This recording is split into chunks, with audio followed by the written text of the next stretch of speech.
Oh, say, can you see by the dawn's early light what so proudly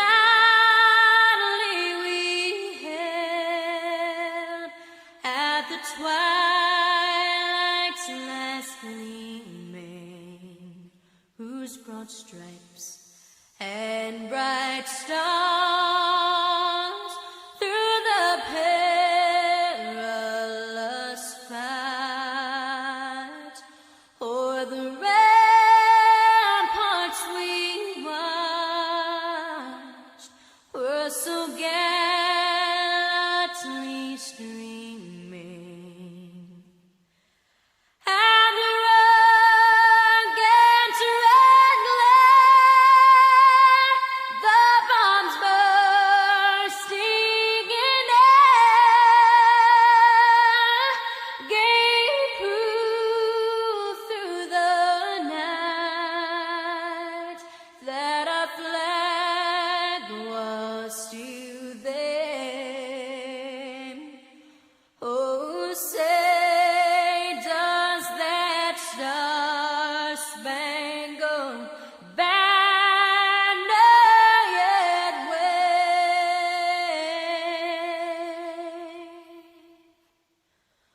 o'er the land of the free and the home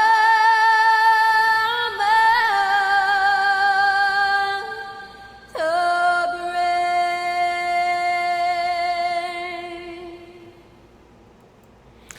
Hey everybody, welcome to GVN Live. This is the first show I've had in quite a number of years. This is Fight Club Hubs, and with me today are an assortment of wonderful guests today. First off, I just want to mention that we started off with the Star Spangled Banner in honor of Memorial Day, in honor of all the veterans and people that have served in the armed forces and are spread throughout across the world, those who have put their lives on the line, those who have passed, including my beloved wife right there, who has also served in the Army, and my dad as well. So thank you for all that you have done. Okay, I concur, my good sir. And let us start off with introducing everybody. I mean, I don't need to introduce myself. Let's start off with our wonderful co-host here. Let's go, ladies first. Hi, my name is Emily. I'm also known in the fighting game community as Jamilian. I am the media and marketing rep for Biggie Gaming, who, if you don't know, runs a lot of premier major East Coast fighting game tournaments out here in good old Philadelphia. I also love to compete and play fighting games and video games in general as well. And I also do my own interviews and show. Right now it's once a month, the Jamilian Show on my Twitch. But I am excited to be here today and talk about lots of very important topics and situations going on in the community. All right, thank you for that. Up next, I'd like to interview a guy who is also a fellow streamer of mine, fellow Monster Hunter fan. Introduce yourself, Keith. Yo, what's up, everybody? I am the gamer Keith, and I also want to say thank you to everybody that's out there right now. My best friend actually just got back from Iraq, so that's awesome that I got to hang out with them this Memorial Day weekend. I am just your simple gamer. I just love playing the games. I love the industry within itself just because I grew up with games, and I love being a gamer. I love the whole nerd culture, everything along those lines. So pretty much, that's just me. I'm just the gamer Keith. That's me. Yo, I don't have the long resume like Emily or the credentials of Hub, unfortunately. Just starting. I don't have any credentials. Don't even lie. Okay, Yeah. and now the last person we're going to introduce is actually a guy who is kind of a regular on the regular pre-recorded podcast shows that we have done for the past few years. This is Mark B. Hi.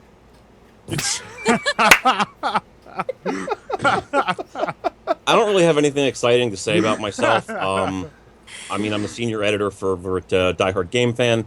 I've been writing for the site off and on for about the past decade at this point.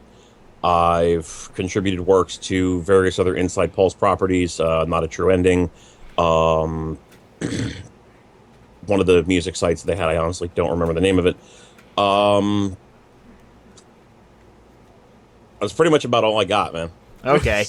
So, we also have a fourth person who was going to be joining us much later in the show. Her name is Erin Robinson Swink. She is an indie game developer who has put out a couple of games already, and she also runs a Twitch show called Beat the Devs, and she's going to talk to us about that later on in the show, after we also get a chance to interview you, Emily, about what you do. To start off the show, why don't we talk about something casual, like what have we been playing lately? And again, we will go ladies first. I have been, well, fighting game-wise, I have just finally felt like I was connecting to Street Fighter V, so I'm actually playing that again. So in the beginning, I had a little difficulty because I was going through a major character crisis, because in Turbo, I play T-Hawk, in Third Strike, I play Oro, and in Street Fighter 4, I play T-Hawk.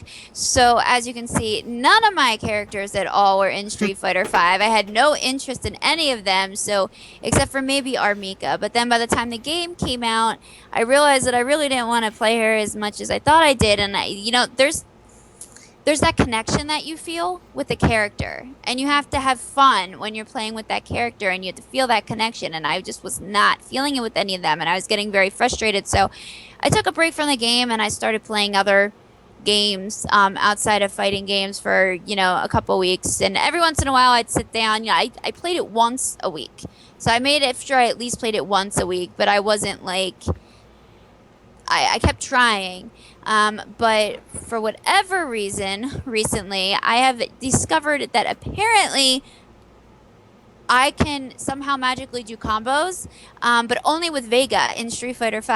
I don't know. Street Fighter V is not really one of my favorite fighting games, to be honest, at this point. I was about to say, not your favorite. Well, I for a while I was just thinking about giving it up and just waiting for King of Fighters 14 to come out. That's pretty much what I'm doing too. It really wasn't until I sat down one night in training mode, and my boyfriend, he plays Vega, and I picked Vega, and he's like, "You play Vega now?" And I'm like, "I don't know, teach me a combo," and somehow I magically was able to do it. T-Hawk doesn't have very elaborate combos. You know what I mean? Like, he has maybe a few, but they're not very, complex. Condor dive, Condor spiral. Yeah, he doesn't seem to be 360s. You got to master the 360s. You got some jabs and some kicks in there, but he's not very complex, really, that much. So, but Vega in Street Fighter V is a lot more complex. So I thought, all right, maybe I'll challenge myself. So when I started being able to learn, more complex combos, and so then I went to Armika, and then I tried with Armika to do the same, but they weren't coming out. So the only character I seem to connect with right now is a character that I had no interest in ever in the whole entire Street Fighter series, apparently now until Street Fighter V. And he's only a placeholder until Capcom comes to their senses and puts T-Hawk or Oro in the game. So I will patiently wait. But other than that, I've been playing Pokemon, and nothing wrong with that, and Zelda, and some stupid mystery game that hidden treasure thing that I had on my 3DS that I finally beat last weekend, and little things here and there. God of War. Nice. There you go. Ratchet and Clank. I just got that actually for the PS4, as a matter of fact, the remake of the first game. Yeah, Ratchet and Clank. Oh my god, I played it for the first day I got it. I literally played it for 3.5 hours straight. The game's almost beaten. It was the worst. My vision was blurring. I was just staring at the screen I need a break. I need a break from this game now, And my boyfriend came home, and he was just like, "You're not playing Ratchet and Clank?" I'm like, "Dude." I was just like, "I've been playing it for 4 hours. I just shut it off." I'm good. I'm good. I haven't played much of it. It's also the first Ratchet and Clank game I've played. Period. I missed out on the PS2 games. What's on the PS2? No, I don't even own them. I didn't get a PS2 until I married her, my wife. She had the PS2. She's the reason. I had the Xbox. So. Oh Whatever. man, Ratchet and Clank, great series. I even love Deadlock, and Deadlock was like, yeah. So now, what have you been up to, Keith? Pretty much is that I haven't really played anything new. The latest game that I've actually played was King's Quest Part 3, which I actually really enjoyed. Really short chapters for King's Quest, and then I've actually been playing some fighting games. I've been playing Mortal Kombat a lot lately. Don't ask me why. It was just something to do. It was fun to play. And I actually plugged in my PlayStation 1. I've been playing Tumba a lot, which Tumba is one of my favorite games. I love Tumba. That was a great game. And I found it at a video game convention back in September. So I was like, oh, I got to play this now. It's awesome. Really, yeah, that's about it. And obviously, like, playing here and there, like, little different games like Smash Brothers, Pokken Tournament, stuff like that. Oh, I forgot about 6 gold coins. I got 6 gold coins for free because I purposely bought stupid games on my 3DS so that I could earn enough of those coins in their new My Nintendo Rewards program just to get 6 gold coins for free, even though I already have the cartridge. I have the cartridge from, like, when I was, like, a kid for Game Boy Color, but it's like I wanted it on my 3DS, so... The 6 golden coins and Wario. I remember Wario 2 was the best Wario game. But like I remember watching that commercial as a kid, and it was so trippy. Like you would just see like the background just go like in the spiral. It's like, you hate Mario, you worship me, Wario. It was awesome. I love that damn game. I remember just sitting there playing it like no tomorrow. I just remember. Sorry. No, go ahead. Well, I'll just say real quick that out of the Wario games, the one that sticks out for me is Wario Land Shake It on the Wii. I thought you were gonna say Wario's Woods. No, I had the displeasure of missing out on that game when it came out. Yeah, not miss much. I'm sorry. Hashtag sorry, not sorry. No. And I actually had a question in my chat here from Fatty the Monk. They want to know why you choose King of Fighters 14 over Street Fighter 5 at this moment. I would say, me and Emily are big fans of King of Fighters. Well, I don't know. Yeah, you're a really big fan. I forgot. I had a conversation with you about this. I think it's Winter Brawl. I'm not sure. But the reason why I personally am a big fan of King of Fighters is it's always been a consistently good game. Yes. I like the fact that SNK Playmore, or actually now as they want to be called Playmore, or SNK, has pretty much not been going the route that Capcom has been going. They've been giving us a complete game. They're giving us maybe a couple of fixes. Like, it's pretty much they're treating it like an arcade release. Like, they just give us the game, and then they maybe give us one patch, and there you go. They gave us like a couple DLC characters with King of Fighters 13. 12 had a bitter taste in my mouth. I think that's the one time I can actually say I was a little disappointed. But that's also because I think they didn't have a very good character selection. It's also the first King of Fighters game they had in like 5 years, I think. So I'm not sure. If anything, SNK Playmore, ironically, is actually like maybe 10 minutes away from my house. It's awesome. I could like go there and like just throw stuff at them. Yeah. 12 was kind of a technical mess a little bit too, I felt. What was? King of Fighters 12. Oh, yeah, I don't really... Like 13 was honestly... I don't view that game as relevant. Yeah, 13 was a major step forward as far as that goes. I'm always going to be personally attached to 97 and 98, but 13 was the best one in a long time, and I feel like it's a good example of what they're trying to do going forward. I mean, if you have a franchise that's as old as that is, and the biggest misstep in it is 12, you got a pedigree to spare. I mean, I think it's really difficult sometimes with fighting games. I mean, you can't always get it right. You know, they try and they think that, you know, in a series, like, you know, you have a great idea for, you know, a game, and then maybe it doesn't turn out to be, you know, as great as you thought it did. And, you know, then for the next game, you improve on that, and then you have a better game. And, you know, 12 is just kind of that game where they tried something new, and it definitely didn't, you know, work out. And then they were like, okay, here's 13. We made, you know, those improvements. You know, for me, I think there's always a little bit more excitement for a new fighting game, and when you feel like you're not like, I play a lot of fighting games for fun. So like if you go on my PS3 and you look, I think I actually brought my PS3 once to a local event, and somebody was looking at it. They're like, "What, do you have every fighting game known to man on here?" I'm like, "Yeah, there's a lot on there." I mean, just because like I just started kind of collecting all of them and checking them all out and playing all of them. So like while I have like one game I focus on, like Street Fighter tends to be the one that I focus on competitively.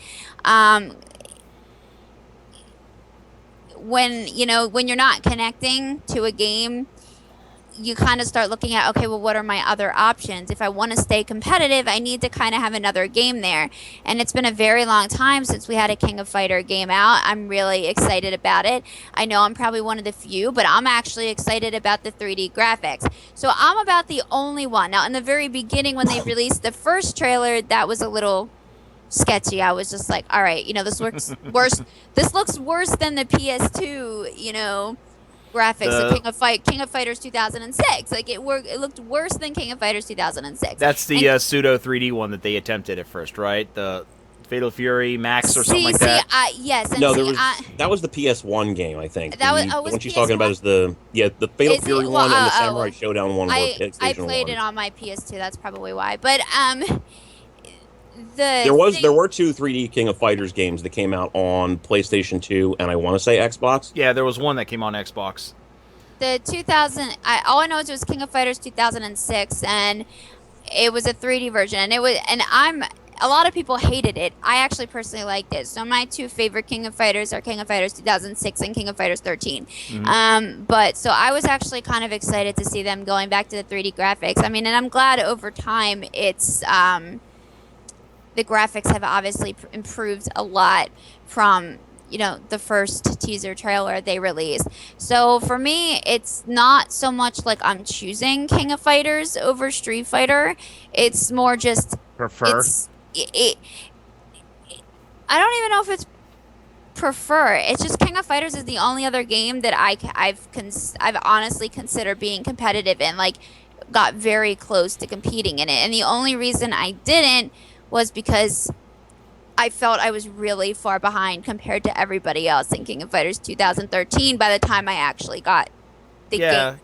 Nice. King of Fighters is a very, very technical game, even though it doesn't look like it at times. Some people like to think of it as just like a masher. They can just apply basic Street Fighter knowledge to that game. While some of it can carry over, you need to really think outside the box. I mean, there's a lot of combos that literally can carry you to the wall, and you need to have those combos hardwired into your brains, and you have to have the reaction skill in order to be able to like get that quarter circle or half circle motion and some of the other odd motions that they have for moves to be done in order to successfully do this. And I've struggled many times with some of these characters, so I just pretty much just stick to like basic bread and butter combos because I just don't really have the time to dedicate to some of these more advanced combos. Yeah, and I think that's another thing too, with the way my schedule is, and I was warned about this in the beginning, I like being on the business side of things in the community because I feel that there's a lot that I can really do behind the scenes to help it, successfully grow and help everyone unite and give, the players more opportunities. However, that also takes away from my playing time and it takes away from goddamn jobs. Right, and it takes away from my training time. So when it comes to competing, it gets a little difficult. So I don't really have time to jump from game to game. I need to pick one and I need to focus on that one the most, and the most includes like maybe an hour, sometimes several times a week, because by the time I finish work it's like 11:30 at night, quarter of midnight, and I can play for maybe 10 minutes, but the point is I have to get up early the next day to go to my other job. So I feel you. I hear you. But I'm just a retarded monkey, so I just play whatever like I see in front of me. So it's kind of like, oh, that game looks good. All right, before we continue to sidetrack some more, let's continue on real quick with the topic at hand. Sorry. It's okay. I mean, we always, Mark will tell you, we always deviate from the littlest thing, and it just suddenly envelops like another 20 minutes. Working I on. feel like that's most podcasts. Yeah, pretty much it is.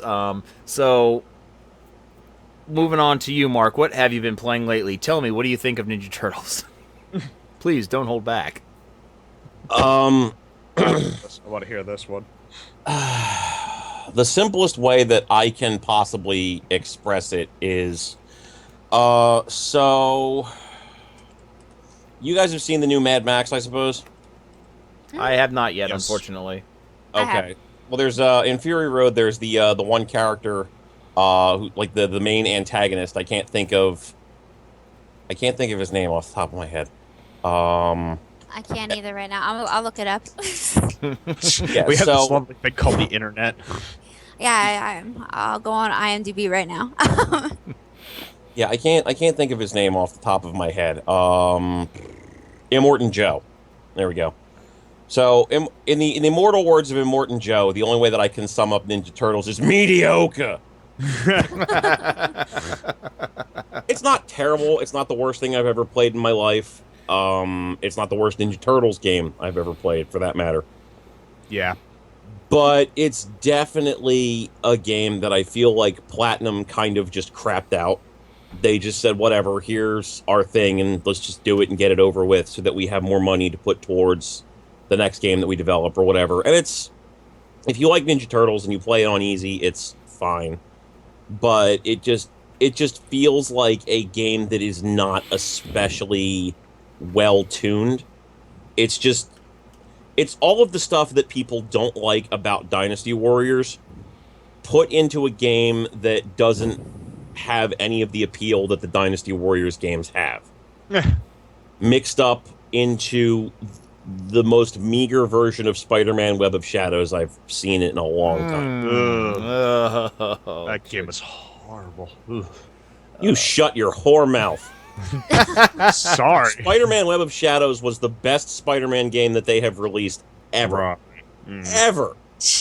Ever. I will fight you. Come at me, bro. I mean, it's not like it had a lot of it's not like it had a lot of great competition. Like, what are the other things that we can compare it to here? The Beanox games? No. Now, would you now the last Platinum game that came out, Transformers Devastation? How would you compare the two? That. You did not play that? I chose not to play that. Really? I didn't play it either. It actually looked good to me. I got to be honest with you, but that was just my opinion. I didn't play it. No, that's a shame because I was going to ask your opinion, but since you didn't play it, we're going to move on. So, Spider-Man 2 was probably the second best. I liked Spider-Man 2 for what it was, and I felt like it was the best application of the idea of giving Spider-Man an open world. Yes, it was great, Otherwise, especially all New York City was open, your playground. I thought that was pretty awesome. Exactly. I feel like Web of Shadows had a better application of ideas in a lot of respects. The narrative was stronger, and I liked the combat systems a lot better. There were a couple of sequences in Web of Shadows that were frustrating, but Spider-Man 2 also had some particularly frustrating boss battles, so it's kind of a give and take there. I think we can all agree that both of those games are better than Spider-Man 3, though. Yeah. haven't played 3, but I guess I'll just take your word for it. Oh, it was horrible. Yeah, I haven't played any of the Spider-Man games. Yeah, the only Spider-Man game I played is the one that was ported to the Dreamcast, and that's not a bad game, but it's not a It was good for game. its time, but it doesn't hold up particularly well. No, not really. The actual games that I've been playing regularly, though, are Dark Souls 3 and Overwatch. Yeah, Overwatch is just like all over my feed on Facebook, everywhere. Yeah. I'm even seeing it in the news. Blizzard is putting cease and desist orders to make porn videos get taken down starring their characters. It's like literally like this game is... Yeah, that's a complicated subject because it's not specifically that they have a problem with their characters being used in it.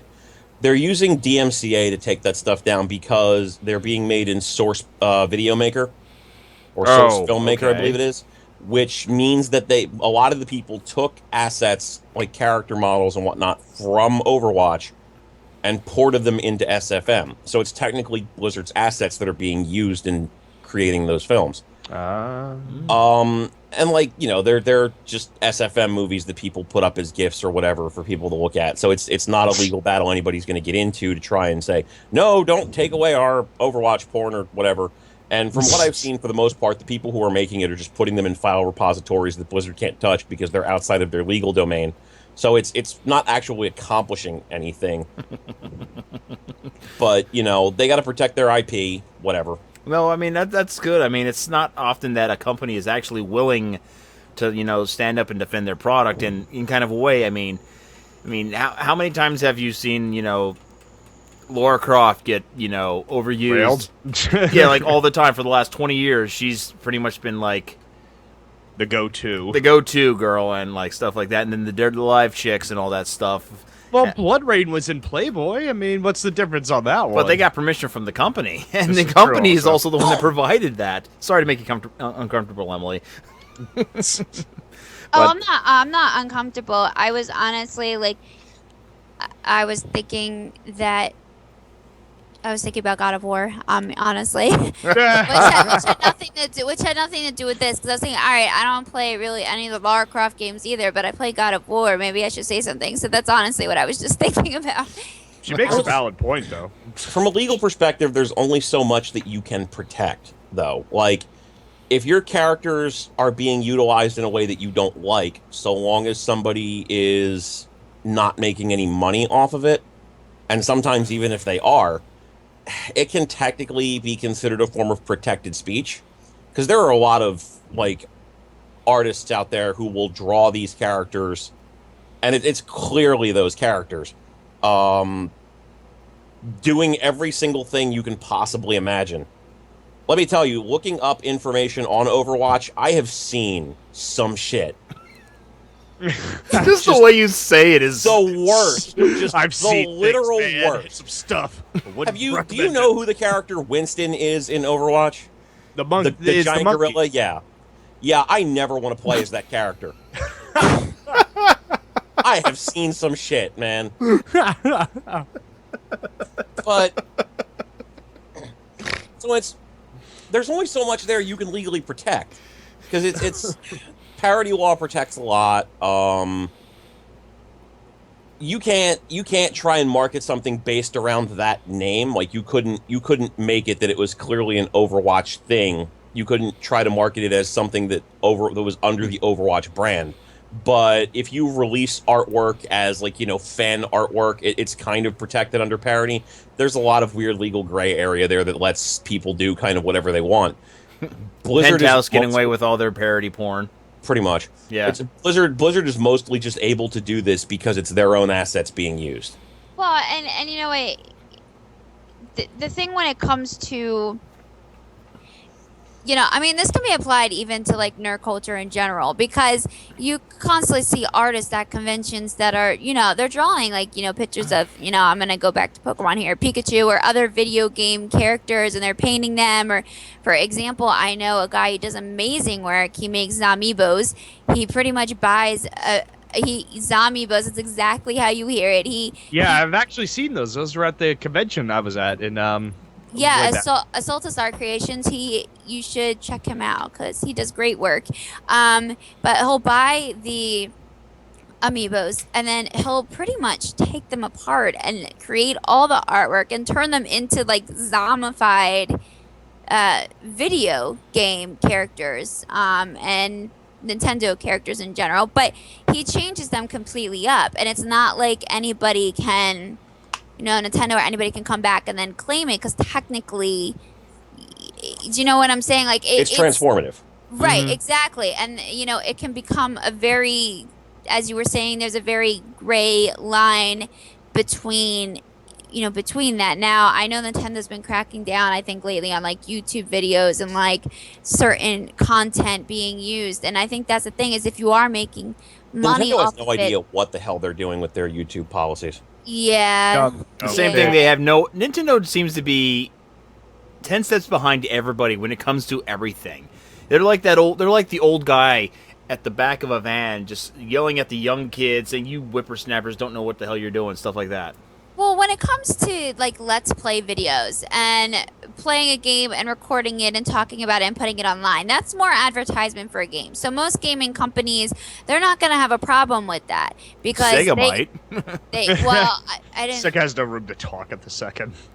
There's a reason why I said most. Yeah. There's definitely a few companies out there that don't like it, but majority of them will utilize the fact that there are, you know, gamers out there, especially the ones that have a large following, and they will personally reach out to these YouTube followers like, here's a free game. Will you review it for us and post it on your YouTube for your like million subscribers? And they start getting those connections, and you know, it's okay. However, you do have some of the other companies, and this is where it gets tricky when it comes to movie reviews, where there are film companies that will smack copyright laws on people actually just doing reviews of movies, and all they do is show a few clips. It's not like they're showing the whole movie. It gets very tricky after a period of time. But there is definitely, you know, a gray line in between all of it. But I think from a video standpoint, it's it's not as bad as a movie review or a song reviewer using a song in a YouTube video. Just because I don't know. It's complicated to explain, but like reviewing video games is like it's not. It's covered under the free speech, but some people want to twist. With a song, you've only got about 3 to 5 minutes of content, so anything that you're exposing there is a much larger part of the whole. With a movie, you've got 2 to 3 hours. With a game, unless it's like The Order or something, you've got like 10, 15, 20 hours of content, and if you're showing 5 minutes of gameplay, that's not going to destroy the experience for anybody. Well, no, but the thing is, even with the music, so like if you do a trailer and you use a song for that and you make money off of it, then that company, whoever even wrote the song, could technically sue you for using their song and making money off of their song being used, as opposed to a few clips from a movie really isn't going to make a difference. If they review it and it's a good review, then people will say, oh, well, I want to see the rest of that movie. It wasn't spoiled for me. But however, like I said, some companies still do that. But when it comes to a video game, you're not really like ruining anything. You're not stealing their content when you're recording it and doing a review of it. Do you know what I'm saying? Absolutely. It's just there's just a very thin line between creative arts and YouTube. Right, and it's Nintendo's problem isn't that they're trying to stop anybody from doing that. It's that they'll try to monetize anything with their own content to the point where they've monetized trailers that they've given away to companies for free to promote their products. So I just don't think they actually pay attention. They just let the robots go and do whatever, which doesn't help their case any, but I think it's more of a case of we want our money and we're not really all that concerned with how. Yeah. Now we're gonna put a stop right what there. What the heck Sega does? What the heck Sega did? Well, we'll stop right after this. What Sega really does is they actually go in and they actually try to get people to take videos down. I actually have a playthrough of Phantasy Star 1, and they haven't issued me any takedown notices or anything like that. But they have gone around on YouTube and subpoenaed people to take videos down of some of the recent games and gameplay footages and stuff like that, which I think they've stopped altogether now after a public outcry or something like that. But to get back on topic, you the last couple of games you played was Dark Souls and what was the last one? Dark Souls 3 and Overwatch. And Overwatch. And before we go back into down that that dirty road, I'll just quickly mention that I've been playing Doom and Shadow of the Beast on PlayStation 4. Not that it's anything special, but I actually am a big fan of the Shadow of the Beast trilogy back on the classic Amiga line of computers from Commodore. What I really enjoy about this game is that they don't really create a new soundtrack, but they kind of update it. The graphics are real nice. I actually enjoy the combat, even though some people seem to be very hit and miss with it. It to me, it seems like a very easy flowing game, very fun to play, and all that crap. So now that we've already dived into major conversations and stuff like that, let's move on to an actual another one, and it's only a couple of weeks away. It's E3, so I'd like to see what everybody is looking forward to at E3. Like not system unveilings, but probably system details in regards to the big three, like the Nintendo NX, the Xbox One upgrades, the PS4 Neo. A couple of those of which are not going to probably be unveiled like physically until the Tokyo Game Show, which is the NX and the Neo. So how about we start with you, Keith? What are you looking forward to at E3? And It's funny you actually say that, because me and another friend of mine, another podcaster who's actually watching this show right now, Mithril Shield, is we were actually just discussing that we think that's probably going to be like a pretty good hardware year. I don't really know what we're going to see as far as games are concerned. My prediction for a game of show is, and we were talking about it previously before the show started, was No Man's Sky. I think that's going to be game of show if they do end up talking about it or releasing it at this juncture, apparently. But there's going to be definitely something with the PS4 that seems to be pretty solid. But mostly, I'm just looking forward to Zelda, because apparently that's going to definitely be the major point that Nintendo's going to be making at this show, especially since the 30th anniversary just came around in March. I think that there's going to be a lot of good stuff for that. We really do need a good hardware year, I have to say, because the last 2 years have been all software driven, which is great because I personally do not want to buy a new system at this time because I'd rather just get the use out of this one. But also, we made a friend of mine made the argument that it was going to be like, if you really think about it, Nintendo, like they used to release like a system like every other 4 years, so this maybe they're going back onto that old track of updating it, which kind of sucks if you ask me. But what else at E3? I think that PC gaming should have another good show. That should be really interesting. Second year, and that's really about it at the second. There hasn't really been too many waves as far as E3 at the second. You're going to probably see more of that flow in within the next week, I would say. all right, how about you, Mark? What are you looking forward to? Probably more information on Persona 5. Are we going to leave it at that? I don't, like everything else that's coming out, we kind of already know everything, or at least the stuff that I'm interested in. We know everything about it that we would need to know. Like Tokyo Mirage Sessions is coming out in less than a month at this point, so there's not really anything there to talk about. I played the beta for Mirror's Edge Catalyst, and that's going to be coming out before E3 even hits anyway. Monster Hunter Generations is more Monster Hunter, and I don't really need there to be a lot of additional information there, just because it's more Monster Hunter. Yeah. Et cetera, et cetera, et cetera. Most of the games that I have my sights on are already games that we know a lot about. Persona 5 is the one that I'd like to see more information on it before it launches, just to get a better idea of where they're going with it structurally. But everything else that is coming out is stuff that I already know as much about it as I need to know, and I'm already as hyped up for it as I'm going to be. Okay, so what are your... Well, we'll actually save this for after what we're looking forward to, but the console stuff. Emily, what are you looking forward to? So, I'm actually really frustrated because I actually want Nintendo to give me more information about NX. I'm mad that I have to wait since they've already said that we're not going to find out anything about NX at E3. I want to know, I was talking about this earlier with you guys, I want to hear about Kingdom Hearts. Like, I realize the reality is I probably won't get my wish, but I really want more information on Kingdom Hearts 3, and I'm hoping for either a release date or a time frame, like maybe like summer 2017 or something, or like a trailer that actually shows gameplay from the actual new game they're making and not from like previous games going, hey, it's coming, which we already know at this point. I don't think that that's too crazy of a request, but I am looking forward to that. I'm looking forward to the new Zelda game information as well. And honestly, so there have been rumors about another Soul Calibur game, and I don't think it's been 100%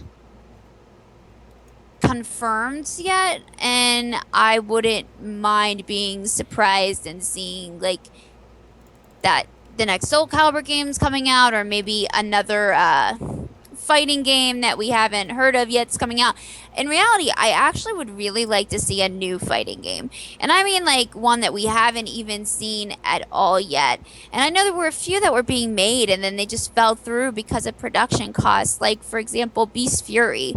That was being made for a period of time, and by a bunch of game developers in Australia, I believe. And unfortunately, that ended up falling through and they ran out of money, and then that was it. They just couldn't, go forward anymore. So I think it would be cool to actually see a completely brand new fighting game altogether. Because most of the ones we have right now, they are essentially part of a series, or they're characters that we already know, like Injustice. Well, we already know those characters. While it is technically a fighting game, they're comic book characters, so we're already aware of who they are. So we already know Batman's gonna win, so there you go. Yeah. Okay. All right. So. Well, what about? So, I mean, we have been getting a lot of unique fighting games coming in, but they're mostly what you would consider within the anime community. Like, I mean, you have. Well, there was Uniel, but that Uniel didn't really take off as much as say Blaze Blue or Guilty Gear has. I can't say that I'm a huge anime player when it comes to fighting games, but I do recognize which ones are more popular compared to the other ones. For example, I like Blaze Blue and I like Guilty Gear. I have both the games. However, Persona, unfortunately, I tried a demo of it and I could never really get into it. Uniel, I also couldn't get into it. And honestly, I just saw, because I have both the chats up here, someone mentioned Tekken. That's true. Yes. So we have been waiting forever for Tekken 7, and now it's just up in the air. Like, there's the Tekken Tour, and it's going around at tournaments, and people are able to play it, and people are able to compete in it, but nobody actually owns the game, and no one knows when it's coming out, and it's been delayed for a really long time. So, yeah, release date for Tekken 7. I would like to see that too. In regards to consoles, I want information on NX anyway. I want them to surprise us and just end up being like, JK, here you go. This is what the new system is going to be called, And, and Monkey might fly too. Yeah. I gotta be honest though, they released Melty And Blood on Sagata will PC come this out of year in the retirement, US. right? Did they release Melty Blood on PC? Yep, April 20th. Oh, I didn't know that. Oh yeah, they So did. it's like, as far as fighting games go, I'm good. Yeah, and then I can't say I care about Xbox. I don't mean that as anything like, I know there are diehard Xbox fans, and I'm not gonna I'm not gonna diss Xbox. I'm just gonna say that I've never, since I was a little girl, I've never been a huge fan of Xbox. I've always been Nintendo and PlayStation, and that's just kind of how I am. So I've never had really. There's very few games on Xbox that I'm interested in, and now that KI is even being KI was one of them. Yes. However, now it's on PC. So I mean, once I have a laptop that can handle a little bit heavier gaming, I plan on getting it. And then, I mean, the only other game was Fable. I really always wanted to check out Fable, and unfortunately, that was You missed Xbox. that boat. Yeah, unfortunately, now that it's close, nobody's gonna play any new Fables. No, they that just was- announced a new Fable card game. Yeah, You asked for Fable. About that. that is true. But so I mean, but for PS4, I would also I want to see more. I want to be able to download more of the classic games. Kind of like I did on PS3, where I could download other like fighting games in general. So they came out with this new PlayStation Now, I think is what it's called, or something, and Yeah. you can rent video games. So I found Third Strike and Turbo on the other day, and I got really excited. I'm like, oh my god, it's only $3.99 to buy Third Strike and Turbo. I'll buy this right now. But then I found out that was to rent it. I was about to say it's only to rent on And you PlayStation. can only rent, but I don't understand why. Like, why would I want to rent those games? Wouldn't I want to buy them and own them? So while I understand some games why you would rent it to kind of like check it out and see whether or not it's like a game you'd want to like keep down the line, at the exact same time, there are games I want on my PS4 that I can't have because I don't want to rent it. Like, that just seems pointless to me. I'd want to keep and own the game. Why would I wait? So I want to see what it is they're going to offer us in, gaming from, games from like PlayStation 1 and PlayStation 2. And then I also, Crash Bandicoot. Yeah, he'll make his return eventually. Bandicoot. I want a new Crash Bandicoot game so bad that I'm just kind of hoping. That's idealistic, but since Naughty Dog's and whatnot, or even that whole team has been doing so many different projects for PlayStation 4, do you really think they would reboot that IP though? No, the IP is owned by Universal though, so. Oh yeah, it's owned by Bendy. Yeah. Yeah, so they're not gonna. That's dead. Yeah, that's dead. It was a horse that was dead already, and they beat the crap out of it until there was nothing but dust and guts. Yeah. I mean, they could probably buy it back because Lord knows Vivendi has sold properties back to people before. Just look at Spyro. Skylanders is huge hit. Yeah, but that's owned by Activision now, isn't it? Back. Yeah, it's owned by Activision now, but originally Spyro was like a dead IP, and then they brought it back briefly and then just like built it off of there. Mm-hmm.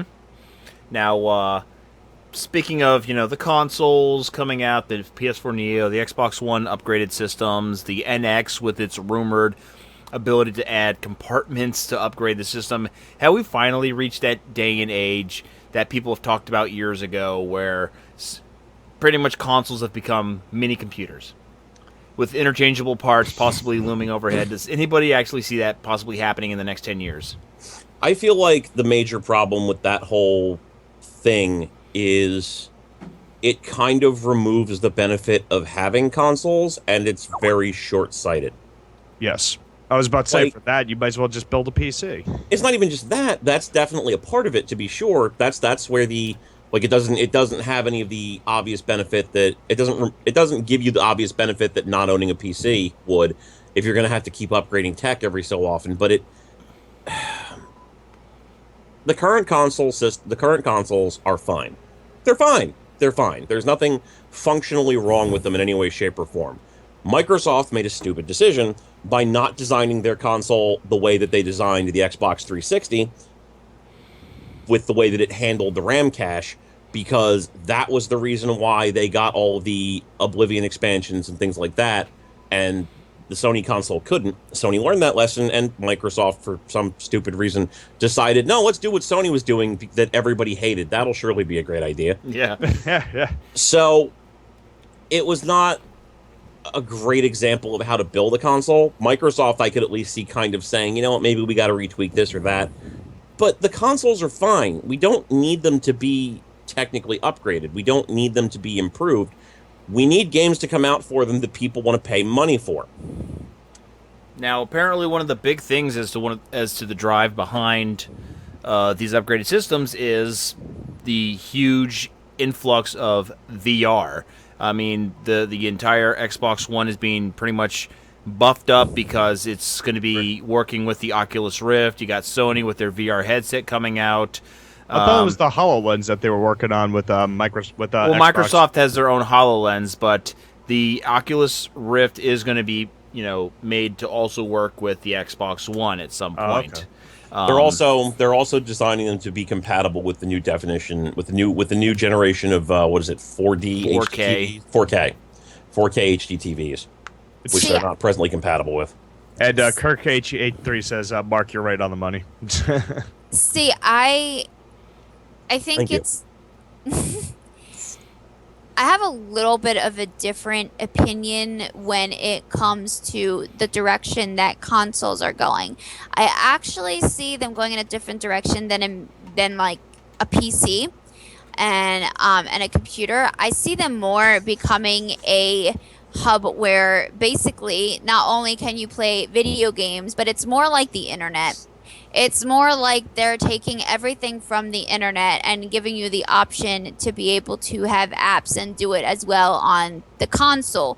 So it's not so much that I feel like it's a computer, so much as I feel like they've integrated everything into the console. That's music, apps where you can watch TV and movies and rent movies and watch TV from those apps, and those apps in themselves, like Hulu and Netflix and Amazon Prime and WWE Network and all that, they now have integrated live streaming into their apps, as well as PlayStation now wanting to do live streaming, and you can watch live streaming from PlayStation. And it's more to me like the internet and TV. And video games, as opposed. Please don't compare anything to MTV, please. I wasn't gonna bring up MTV at all. Actually, that's not where my brain is. But I can't see it becoming like a PC, only because I really like.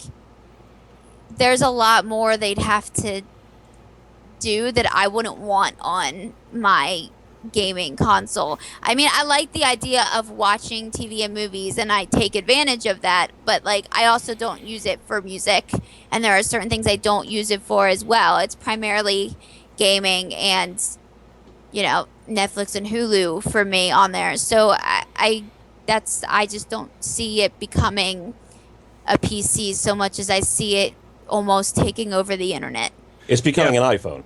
Pretty much. Chris Kohler at Wired actually made that argument that we would be buying our consoles the way we upgrade iPhones, and Mithril Shield just pointed that out in the comments. Yeah, and it's a fair point. And the thing is, the argument that we would be treating it like a PC, I don't think is looking at it from the perspective of trying to do all of the things that we do with the PC.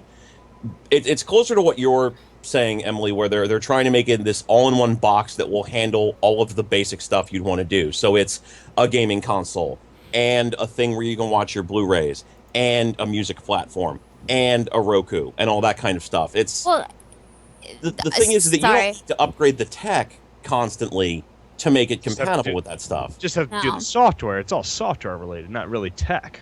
Right, the reason why they're doing the hardware upgrades is so that it'll be able to potentially handle games faster and, again, be compatible with some of the new technology that's coming. Hopefully bigger hard drives, for Christ's sake. Yes. But again, it all comes down to, these are all Band-Aids that they're putting over their products so I can that agree they with can that. try to get bigger and better interest in them. It's slapping Band-Aids on gunshot wounds. It's the problem, the reason why the current generation of consoles aren't selling very well, and that's why a lot of these reactionary changes are being made when we didn't used to do them, is because they're afraid that people aren't coming in to buy their systems.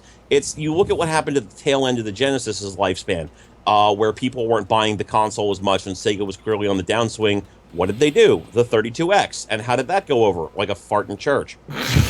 And then don't forget about Sega CD, that basket case twin. Well, there's a lot more issues behind this Sega. What you said, Sega CD, right? Yeah. Okay. For some reason, I thought you were talking about the Saturn for a second, but you are definitely right. The Sega CD, I think, was just a case of Sega having way too much ambition at a time when the hardware wouldn't support it. I love the Sega CD for what it is, but it wasn't the best handled system. But the 32X was definitely slapping a Band-Aid on a gunshot wound. It was, we're hemorrhaging money, we don't have anything to do, and the reason why Nintendo was kicking their ass in the last couple of years of that console's lifespan had nothing to do with higher quality tech. It was because they were releasing games people wanted to pay money for. Mm-hmm. Even if the games were a little bit more expensive because they had their own little pieces of like added hardware for the games. Like, you had all the Donkey Kong Country games that had the FXS chip, Star Fox, Uniracer. You had a lot of these games that were coming out that had the, you were talking about like the add-on tech. Well, the add-on tech was added to the games, which was a great marketing idea. Well, see... No, sorry. Sorry. I was just going to say, actually, like the very thing I was talking about is also my concern as well. For example, I when I've been getting new games recently, I actually have had to remove some of them that I didn't get a chance to sit down and play yet. And I only removed them from my system because I had the CD and I knew I could always, re-download it because of space.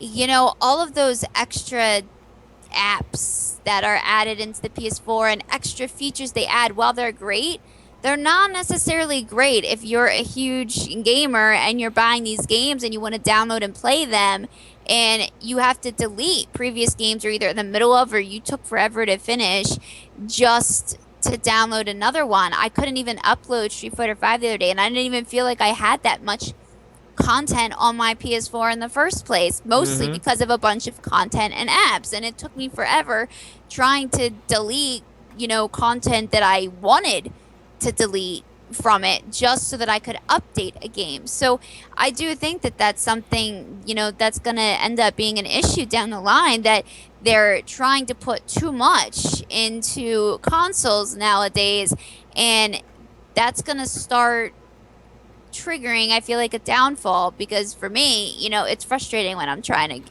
when I don't want to delete a game, but I feel like I have no choice at this point but to delete it because I really want to play the game I just paid $60 for. Yeah. Well, Now, on that note, unfortunately, I'm going to have to keep moving us forward. You were just talking about Capcom and all that stuff. I do actually want to address comment Mithril Shield just put. The question is, why do this now? PS4 isn't hurting for sales as far as I've seen. If history is any lesson, releasing a new system so soon leads to problems with Saturn and Dreamcast. Sony's reason for doing it is because they are hardcore in bed with the 4K movement. That's it. That's literally it. Sony is stupid high in bed with this whole entire movement. They are big deal on this tech. Stupid. Microsoft and Nintendo doing it is just because they suck right now, and nobody gives a shit about them. Sorry, but it's true. Nobody gives a shit about the Wii U. You don't even give a shit about the Wii U, even if you think you do, because you're more interested in what the NX is going to do, because the Wii U has nothing to offer you except Pokken Tournament and the occasional Nintendo game that are released in sequence so that you have enough time to complete the previous Nintendo game just before the next Nintendo game comes out, which is probably why no third parties are developing for them. But I like Yoshi's Woolly World. No, he's got a point, because really all I care about is what I can play on 3DS, which now half the games that are coming out I get excited about, and it turns out I need the new quote-unquote 3DS, which makes me mad. Yeah, that's one of the first system upgrades that just happened in this generation there. But I'm more interested in what they're releasing on 3DS and what in the NX than I am at anything that's coming out on a Wii or Wii U. Right, well, also, from what I gather, Microsoft kind of has to push for that upgrade because they handled their console terribly. They pushed for the Kinect because the Kinect is great, and we're winning, so we'll always be winning, because that's the same mistake everybody makes when they go into the next console cycle. People like the brand. No. Nobody's ever cared about the brand. If people cared about the brand, the N64 would have won. Oh, yeah. Well, that's a perfect example of what you said there, is that Sony did the same exact thing with the PlayStation 3 when they went on stage at E3 saying, "We don't need Grand Theft Auto." How do you bash your biggest third party right there? Saying we don't need you. All right. Yeah. Now, just to move things along, though, I mean, because we do have to keep moving along. Emily was sitting here talking about Capcom just a few minutes ago when it came to space management, how she didn't feel like she had a full game going on. We're gonna actually talk about Capcom themselves, and we're gonna invite someone into the group right now. She's actually gonna be the second person we're gonna interview with. That's Erin, and let's give her a second. Are you there, Erin? I'm here. Hello. Hey, welcome aboard. Hi, Erin.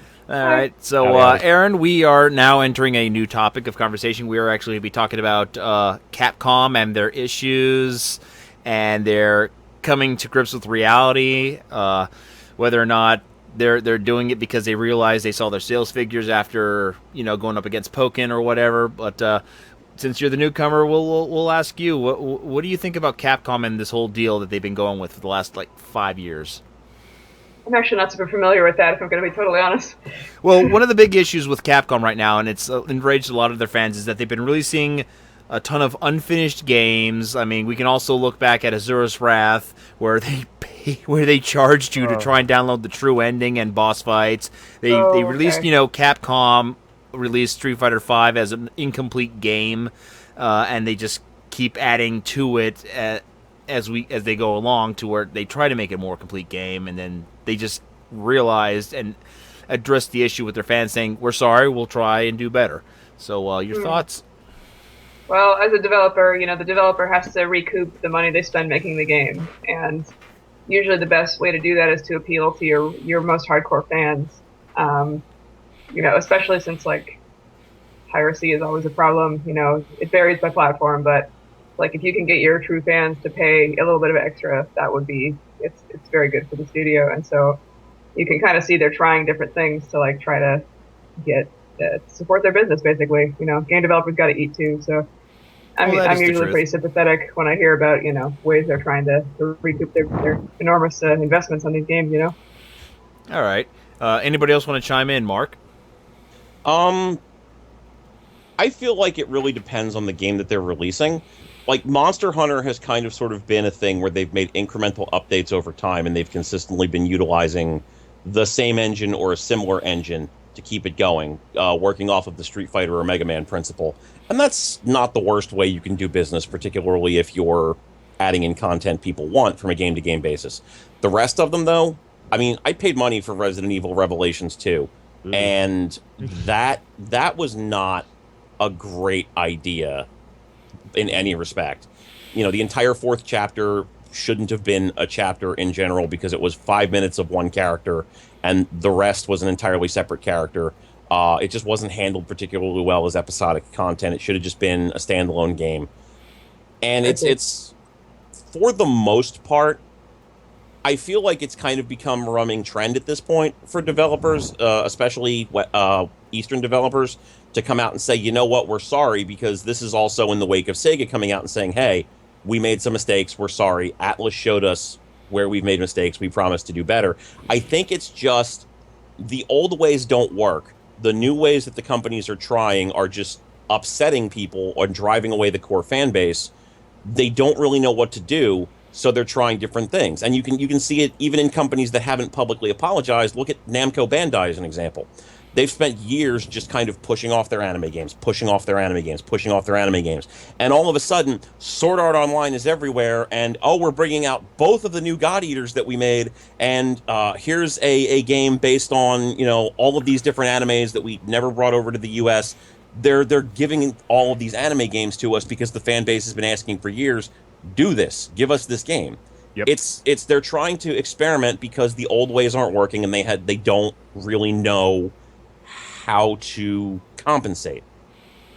It's true. And even something like Street Fighter is a fighting game, and that's already kind of niche. Like, it's a very popular niche, but it's not everybody's going to be into that kind of game. They don't have the super broad appeal. It's different game genres, so they kind of have to try to reach their fans in different ways. And yeah, fighting games kind of are still a notable niche. It's like, it's not shooters, but in comparison to like first person shooters, it's not even close. Call of Duty is the new hotness, and it will probably be for the next years. Unfortunately. Well, I'm probably going to actually focus on Street Fighter V and use it as an example, since most of the issues that have been arising around Capcom have been because of Street Fighter V.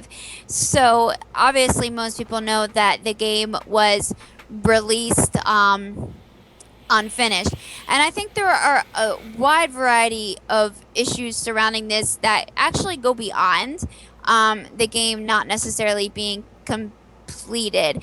First off, they did actually warn everybody in the beginning. They did say, okay, it's not going to have the story mode in the beginning. That'll be coming. And they did say that beforehand. Now, the problem with that is, unless you're like gung-ho about fighting games and you're looking at Shoryuken and event hubs and following everything online, you're not going to know that Capcom came out and said, basically, that it wasn't going to be complete. And regardless of the fact that they were blatantly honest of what to expect, you had so many people that weren't aware that they even said that. So then you have those people that are complaining when they get the game and they had no idea, which at the same time, those that did know, it really pretty much, I mean, as someone who played the beta, I was hoping and expecting something different with even the layout. I thought the layout for the beta was going to change when we got the game, and that was just like a little, demo beta for us to play. And when I got the game, I realized that this is just the beta with some pre-prologue, stories that you can do while you wait. And that for me, it was an issue. It didn't feel like there's much.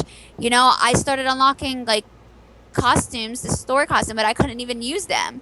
I had to, I'm still like waiting. And that was even an issue for me. But the issue also that I think surrounds this is Capcom was trying something different. And I think the reason they were trying something different is because of esports. So as the community, especially the fighting game community, has been rapidly On the incline. and just flying into esports, especially in this past year. And because of that, all these companies need to start moving quicker. And so because of the fighting game community, Capcom put a lot of effort into the fighting game mechanics of Street Fighter V, which, I personally think it's the most balanced out of all the Street Fighter games. However, they kind of almost missed the mark on everything else other than the gameplay and the mechanics. And there's a lot more to a game in general than just its gameplay.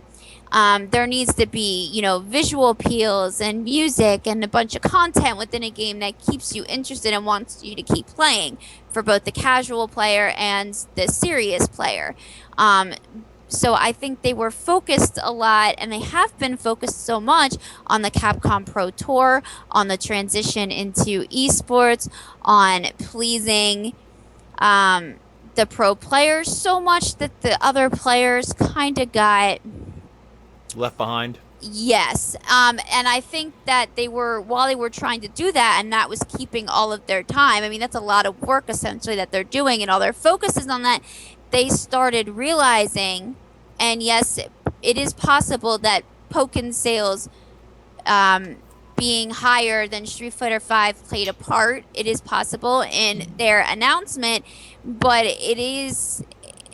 I think that on some sort of level, they realized that they had to say something at this point. And then, they make that statement that they're aware that their launch could have been better and that they're going to work on improving it so that the game is more, completed. And then they go and they make an announcement about the whole YouPorn thing and what's allowed and what's not allowed. And they waited yet again to make that announcement. Now, I understand why Thanks, they Kev. had to wait, but at the exact same time, they should have announced it in the beginning instead of waiting. So I think that there's a lot of different issues going on. I think they had the right intentions in the beginning, but they did not execute it properly, and that is why they're getting a lot of backlash. All right. So was there an update for Street Fighter V that was supposed to come out that hasn't come out yet? There are lots of updates. Oh. Apparently, There's just a lot Kirk of says that Balrog was supposed to be released tomorrow, and they changed it for Ibuki. Actually, no. There was a No. list that was put out about the characters that were going to be put out, that were going to come out, and the order was Ibuki before Balrog. Okay. It was never. It was a rumor, and there have been a lot of spoilers and leaked information. And so one of the spoilers and quote-unquote leaked information went around that Balrog was next. However, it turns out that Balrog wasn't actually next. It was Ibuki, and that leak was not a correct leak. So there have been a lot of people that are really upset. And I understand why, but, if it makes them feel better technically on that list, Balrog is next. So Yes. He's coming, guys. So, But the story mode is not coming, to answer your question, Aaron, until next month. Supposedly, the rest of the content is supposed to be there by the end of June, but I'm not sure at this point what they're doing. So, okay, so now with Capcom admitting their issues and wanting to make their fans happy, what do you think should be their next step? Should they continue to finish Street Fighter? Should they actually concentrate on their next IP?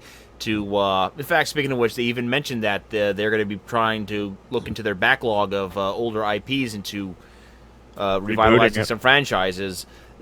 Is that just crowd pleasing, or do you think they're actually going to try and put forth what they're saying? They're going to try and put out better quality products. We'll start with you, Keith. Pretty much is that with Capcom, that they have such an impressive library, especially the backlogs. I think that they are totally doing it for fan service effectively, just because, again, it's going to, like Mark was saying earlier, it's going to drive people to buy games, and that's what's going to drive a lot of like console sales, so on and so forth, is making these sort of games. I don't really know if they will finish up with Street Fighter V. I mean, if anything, I've seen you and Reggie complain non-stop about Street Fighter V, so I'm all like, I am turned off to this automatically, and a lot of people are actually saying that it is true that Street Fighter V is like kind of made for like the to get you into Street Fighter more or less. Like they said, they made it a little bit easier, from what I can gather. To answer a question in the audience, IP stands for intellectual property. Yes.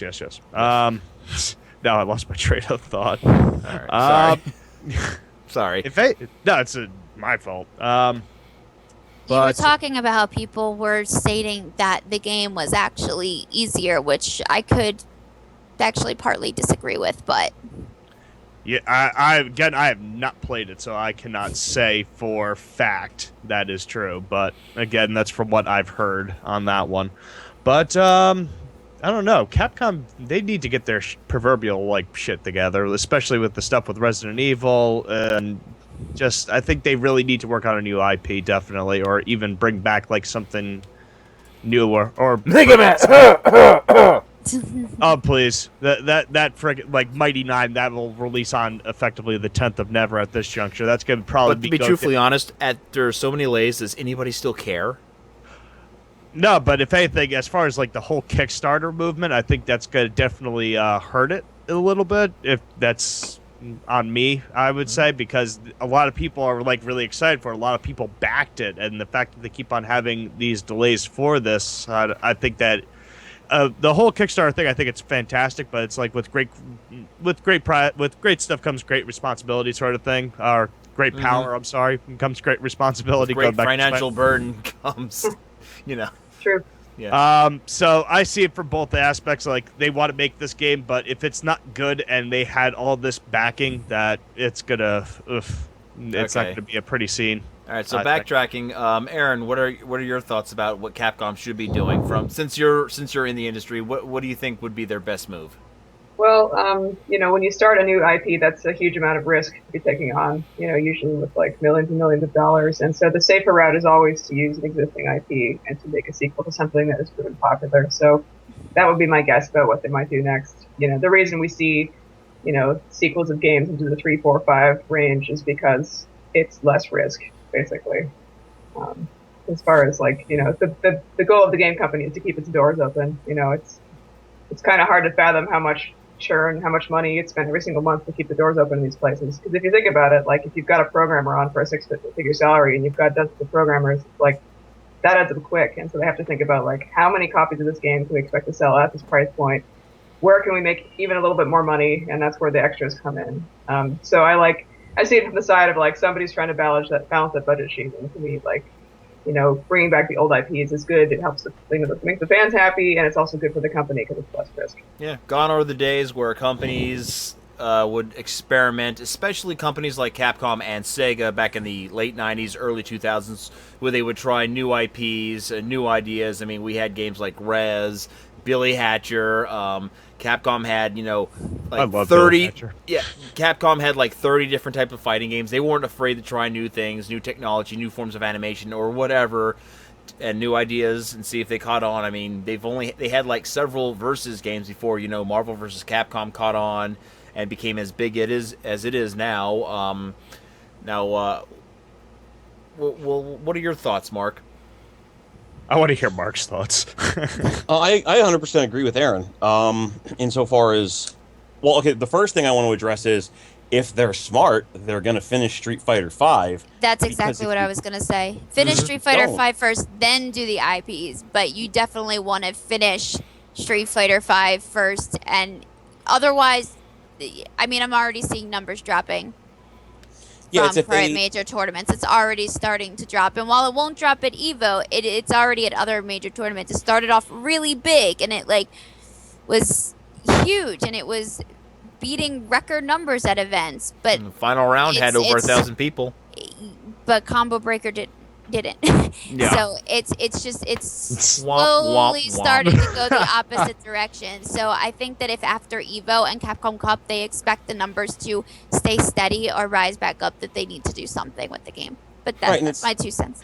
Right, it's Capcom's not beholden to the fighting game community specifically.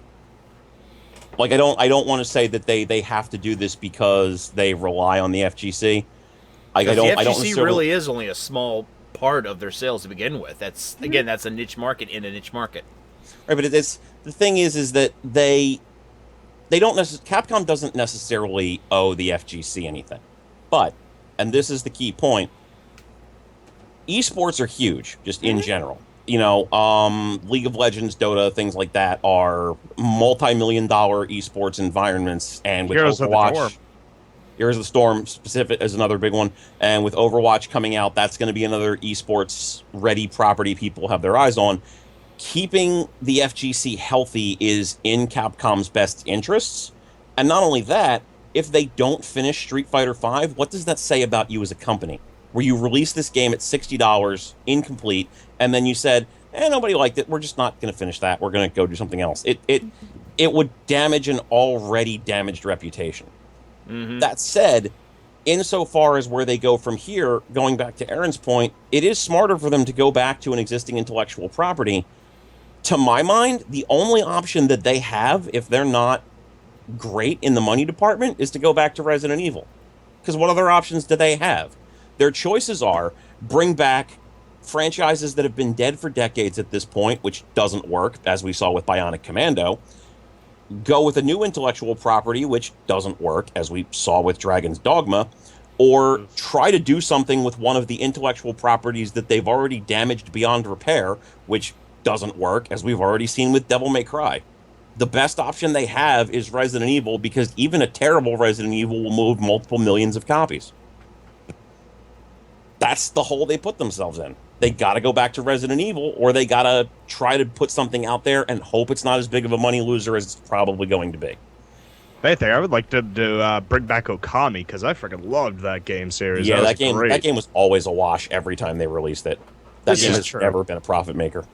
Yeah. Some of those things that are called, some of those things that end up as cult hits, like Rez, they never made that much money. The people who love them really love them, but it's And yet tough. Rez is going to get like a third re-release on the PlayStation 4 with the headset, with the VR headset. I'm actually looking forward to that, although I don't think I'm going to be able to afford the headset. Maybe I'll talk to that game developer on Sunday. I'd really rather see another Child of Eden, to be quite honest. Huh? I'd rather see another Child of Eden, to be honest. Yes, yes, I would.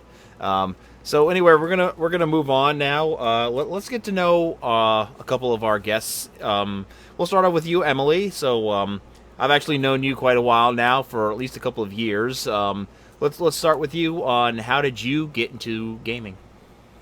Gaming in general. So the first video game I remember playing was on the computer, and at that point they didn't really refer to them as PC games. It was just a computer game. And it's gonna sound like I'm really old, because I kind of feel like I'm old, but I'm probably not as old as it's gonna seem. But the first game I ever played was on a floppy disk on Microsoft DOS.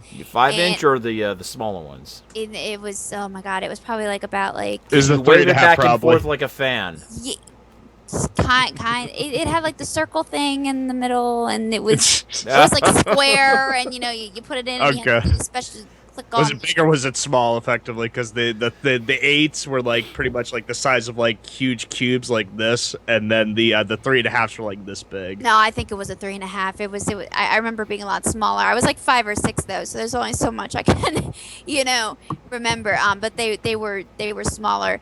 It was a game called Fatty Bear, Kayla's birthday surprise. It's totally obviously. Fatty Bear? Wait, You what? remember Fatty the Bear, fish. yeah. But all those games. And I Fatty thought Bear, yeah. I thought the games of today were coming out with weird names. We had a game back in the late 80s, early 90s called Fatty Bear. It was called. You can find it on Steam now too. I got really excited. I was half tempted to buy really? it, but Yeah, it was by Humongous Games, and it was called. Yeah, that sounds like a PC company. And it was called Fatty Bear, and then of course there was the ever famous Oregon Trail, but which I always died at, but I was like 8, so it's not like I knew like what I was doing, but so I definitely got to see the transition into the transition. Pretty much, I grew up in the 90s, and let's be honest, that's really when video games transitioned and really rapidly grew and honestly became as successful as they are now. There was a lot of trial and error with systems for a period of time, and then you had the first PlayStation, you had the first Xbox, you had the first Game Boy, you had the first, well, I'll bring up Wii, but my point is you pretty much just had the first of the consoles that we see now that have expanded and have been very successful. So, I grew up during that time, so I was really into computer games for a period of time, and then one day I saw a commercial when I was a kid for the Game Boy Color, and of course I had to have it. Up until that point, I primarily played on the computer, and I played, remember those travel electronic games? They even had them for fighting games too, but they were like Tiger these- Electronic Tiger games. Electronic yes, games. yes. Oh my god, I had like so many of them. They had anywhere from like fighting games to like Connect 4 and Hangman and like Aladdin, and I definitely had the Aladdin one. I played that one a lot. I but remember then- playing the old Mega Man and Castlevania one back in the late 80s. Ugh. Yeah, every time I go to a con and I see them, I'm so tempted to buy one. But then I got a Game Boy Color, and I think my first games were Pokemon Red. So I was like around 10 at the time when I got my Game Boy Color, and that was also around the time that the first Pokemon first generation came out. So I definitely started off right off the bat with that, and 6 gold coins and Gallery 2. And then yeah, I just kept playing through all that time. Computer games, and of course I had a Game Boy Advance, and then I saved up money and got a Nintendo 64, and then I got a DS, and then eventually I got a PS3, and eventually I got a PS2, and eventually I got a PS4, and eventually I got all these systems and so on. I In that also order. 3, 2, 4. something like that, yes. And then I also lived vicariously through arcades until they started dying off, especially in regards to fighting games, because, well, my parents didn't exactly want me having any type of like Violent stuff. Pretty much, yeah. My So parents were the same way until I was so- about 12 years old, and then they're like, hey, here's Doom. So I wasn't allowed to have fighting games. So I would go to the arcade. There was this arcade that had a Tekken Tag Tournament 1 arcade cabinet in it at the movie theater around the corner from where I grew up. And for the longest time, sometimes I would just go there just to play Tekken. I thought I was like the shit pretty much. So like, when I got older and I finally like was able to buy like my first fighting game where no one could tell me, no, you're not old enough to play it. I was not as good as my 11-year-old self thought I was. I was obviously a lot worse. But how I pretty much got into the fighting game community. Oh, that was my next question, as a matter of fact. Yeah, I tried to Segue. I tried to segue and make it quick, because pretty much all I can say is I have a bunch of systems, and I started off really young, and I just kept playing over the years, and there really isn't much more to say other than that. But see, for me, when I was growing up, it was not socially acceptable, and I didn't have a lot. I actually really didn't grow up. I didn't have the best of childhood, so like I was like highly like made fun of when I was growing up. So a lot of, I was kind of afraid to be myself. So when I did game, it was when I was like alone, or like my brother was 8 years younger than me, and he always wanted what I wanted. So he kind of copied me, and he started like, well, I want that Game Boy too. I want everything she's got. So he started gaming. So like sometimes, I would talk about like video games with him, but as you understand, we kind of have that age gap there. So for a period of time, it was kind of difficult. So for me, even by the time I got to my college years, I kind of like hid the fact that I gamed, which it's kind of one of the reasons why I started doing what I did when I found out about the fighting game community, and I became more of a part of it. But because it wasn't socially acceptable, I really just hid. I brought all my gaming console stuff with me to college, but, I would play it in my room, once I was done my homework late at night, or, in the morning before I went off to class, and I really wasn't very vocal with anybody else about it. Because we had to keep it on the DL. I feel you. Yeah, I feel you. it's honestly how I felt, because I had grown up, being told that's how it should be, that I shouldn't, when I reach a certain age, I should stop gaming. But I didn't want to, so I did it in secret so that I could still actually play video games because I wanted to. And, it's just, you get told that so much after a while, and, not everybody is accepting it. You got all the stereotypes. You're like, okay, fine. Well, then I just won't tell you that I'm doing it. So flash forward, I graduated, and, I was working, and God, it was back in 2012, and it's actually my boyfriend that introduced me. When we had first met, we were talking about different stuff we'd enjoyed, and one of them was video games, and he asked me what kind I liked, and I said fighting games, and he's like, you do realize that there's a community, out there where you can compete in tournaments, and you can play games with them. I'm like, nuh-uh. I didn't believe him, because I had grown up not being able to play video games with anybody, and you couldn't go online at the time. If you wanted to even trade Pokemon, you'd have the game link and be Yes, you had right, the cable. you had to be right next to each other. Nowadays, you can trade with somebody in Japan, and it's fine. But when you're 12, you either are friends with a bunch of gamers and you can trade that way, or you're just not, and sucks to be you. You hope you can catch them all. You know what I mean? So I didn't believe him at first, and so he showed me Shoryuken and event hubs, and I started following it and watching the streams, and really I just fell in love with it, because here I went my whole entire life thinking that I would never, there wasn't anything out there that was acceptable, and here there was. So like I said, I got really obsessed with it for a while. I watched for a good year, and then I found out that there was a tournament near me. And I had no idea that Biggie Gaming, that there was major tournaments going on. So I found out about Summer Jam, and Summer Jam 7 was the first major tournament I ever attended. And I was afraid to compete. I was afraid how people were going to view me. It was the first time that I actually, I knew I wanted to become a part of the community, because I felt like when I watched the streams, these were people that understood me. But I was too kind of almost afraid to integrate myself into it at first, just because of my past. And so I didn't compete, but I did encourage, my boyfriend to compete. And I knew who a lot of the players were.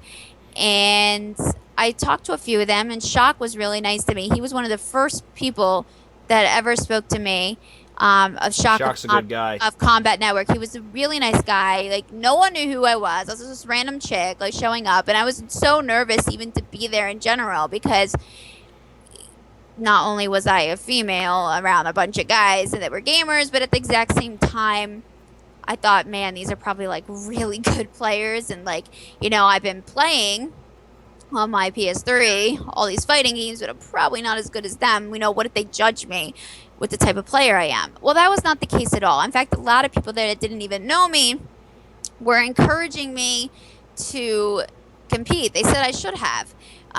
So I actually found it to be a very accepting community, especially for people who, like myself, who had never even shown up to a major in my first place. So I made a pact. I felt right at home. It was an amazing experience that I feel like you can only get if you go to a tournament, and that's pretty much where everything started. There you go. It's been a crazy whirlwind of a couple of years since. But. Okay, so you found your way to the FGC. You pretty much joined the community. You made a bunch of friends. You started opening up, I guess, to more people. Yeah. So really, what happened is I I started to get to know more people, but at the exact same time that this was happening, and I was starting to feel like I actually like could be myself and found a community that like accepted me and who I was. At the exact same time, I was trying to figure out my career, my life. And I knew that I wanted to use my degree creatively. So I have a BFA in creative writing, and I didn't want to follow the stereotypes of, you know, you're just going to become a teacher, Emily. And I'm like, well, I don't want that. You know, just because I majored in writing doesn't mean I should have to be what you expect me to be. So I challenged that. I knew that I really enjoyed social media. I loved the direction that social media at the time was taking and technology. You know, I had watched it just grow into this amazing thing, you know, over, you know, the past like 20 years pretty much of my life, at least at that time. And I wanted to get into social media marketing. So I did my research. I talked to a couple different advertisement copywriters and things like that. And they told me I needed to start building a portfolio. And a lot of the stuff I was taught, even at like writing conventions and different art conventions, was that you maybe should start off doing like interviews and trying to find ways that you can help the community you want to be a part of and keep your writing going. So I decided to start off with written interviews. And originally I had started off in the actual writing community. So I had interviewed New York best time seller Jodi Picoult. I interviewed a producer and guy that worked on the Harry Potter series. But you would think with how big that these writers were that I'd be getting numbers or that I'd be making a difference. But I wasn't. Because unfortunately, the writing scene, there are so many people that were trying to do a similar thing, and that community really didn't need it. There are so many different interviews and people helping each other out that I didn't feel like I was actually making a difference. I didn't feel like I was helping anybody. So I started looking, well, I know I wanted it to be in the arts community. So I started looking, okay, well, I really enjoy film. I was in a movie before, but, you know, they probably don't need it. And I thought, you know what? What about fighting games? What about video games? Like, here's this community where I went my whole entire life feeling like no one really understood me. And I was like this, like, video game, like, geeky, like, outcast kid. And I couldn't be myself. Well, basically I wanted to showcase that community. So I started off with written interviews, and my first interview was with CD Jr., and this was before he won KI at EVO. And I wanted to start showcasing who the people were behind the players, who the people were behind the organizations, behind what they were doing, because I kind of was watching on Twitter and Twitch and everywhere, and I was doing research, and it feels like you really didn't get to know who these people were or who they were doing. All you knew is that they were some pro player and they were really good, and I felt like they weren't getting the credit that they deserved, and I wanted to try to showcase that. And when I posted my first interview, it skyrocketed. My numbers were really high and people were commenting on it, and I thought, okay, this is it. Like, I feel like I can make a real difference here, where I could actually help, you know, players and the gaming community get the type of recognition it deserves, especially so no one ever feels like they aren't a part of something, that they don't feel exiled, or they don't feel like they're not important because they like gaming. And it kind of just started, it went a completely different direction I never expected it to. So at first it was just a hobby. It was something I was building my portfolio, and I really just wanted to help a community. And I realized that because this was a community that I just started to really become a part of, and it was helping me, that I wanted to kind of return the favor and help the community. So after doing several interviews and testing the water, I had a sponsor contact me on Instagram and asked me to start interviewing some of their players. So that was like a really big opportunity for me. And then when I went to Summer Jam the following year, and I followed through with my promise, and I did compete for the first time. I went 1 and 2, which is surprisingly not that bad for someone for their Better first than most of year. my outings at tournaments. So I I at get least won. disqualified the first round. I at least won one. But when I was there, I decided to go into video interviews. So I did my first one, and they believe me, the quality was not. I tried, but I'm not rich, so like. I Hey, did we the all have best- to start from the bottom. I did the best I could. My first video interview, I did it with a really, really crappy Sony HDV camera. The little cartridges and all that stuff. I actually have those cartridges saved right here under my desk. Mine was with a Canon. But what the funny thing is, it was a completely different experience than the Summer Jam just a year before, because for whatever reason, people knew who I was, and that was really weird for me. There were people there that knew who I was, not a lot, but a few of them going, "Oh, hey," they're like, "You're Jamelia," right? I'm like, "What? Like, how do you know who I am?" Like, I didn't expect that because I didn't know who they were. And there were kind of some of the players there that were really well known, and they kind of almost took me under their wing, where they knew I was doing interviews, and then all of a sudden they just started bringing all these pro players up to my room, and they were like, they're going to get an interview too. And it was Awesome. it was a crazy experience. And it just, so I did those interviews, and I uploaded them to YouTube, and they were getting decent numbers, more than I would expect. And so I started wanting to do more for the community, more and more. Like, so I kept doing those, and I started developing programs and ways that I could help try to advertise and promote the community more. And I started talking with other major TOs, and then I wanted to focus on my community around here. And I didn't really know if there was one. Now, there obviously is a Philly community, but I couldn't find it for a period of time. I was looking everywhere, and they're like, "It's there, Emily, just look closer." And so I found in like the depths of Shoryuken in the forums that there was this thing called Temple Tournaments that they were having in Philly. And I reached out to somebody in Philly, and I said I wanted to come by, and I started coming, and I started getting to know them.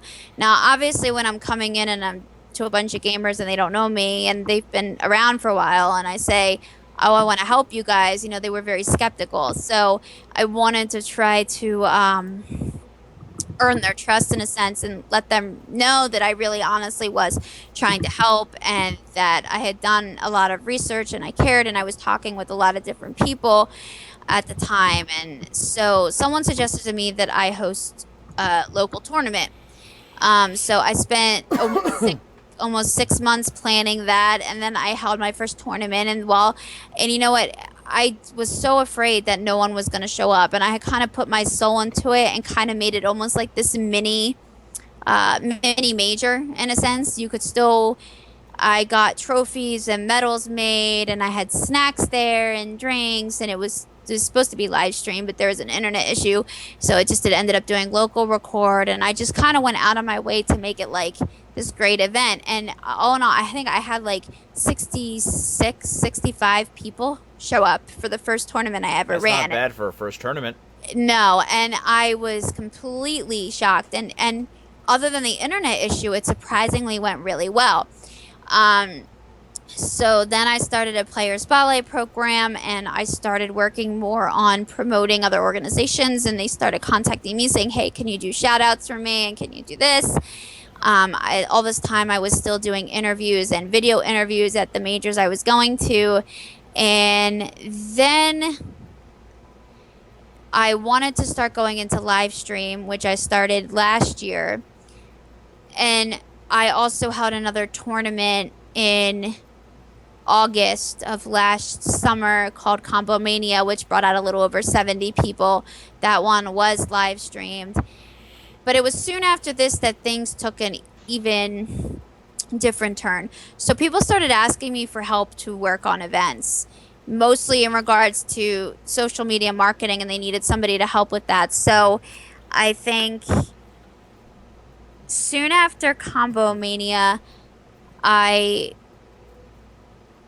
got asked to work on Defend the North. So Defend the North, I was hired as an administrative assistant, and then right after that, I was asked to run an event at a con in New Jersey, and then right after that, I was asked to become a part of Biggie Gaming. So there was a kind of a period of time for several months that it just was crazy, and every single month I was being asked to do something. So that pretty much is. So how do you like working for Biggie Gaming?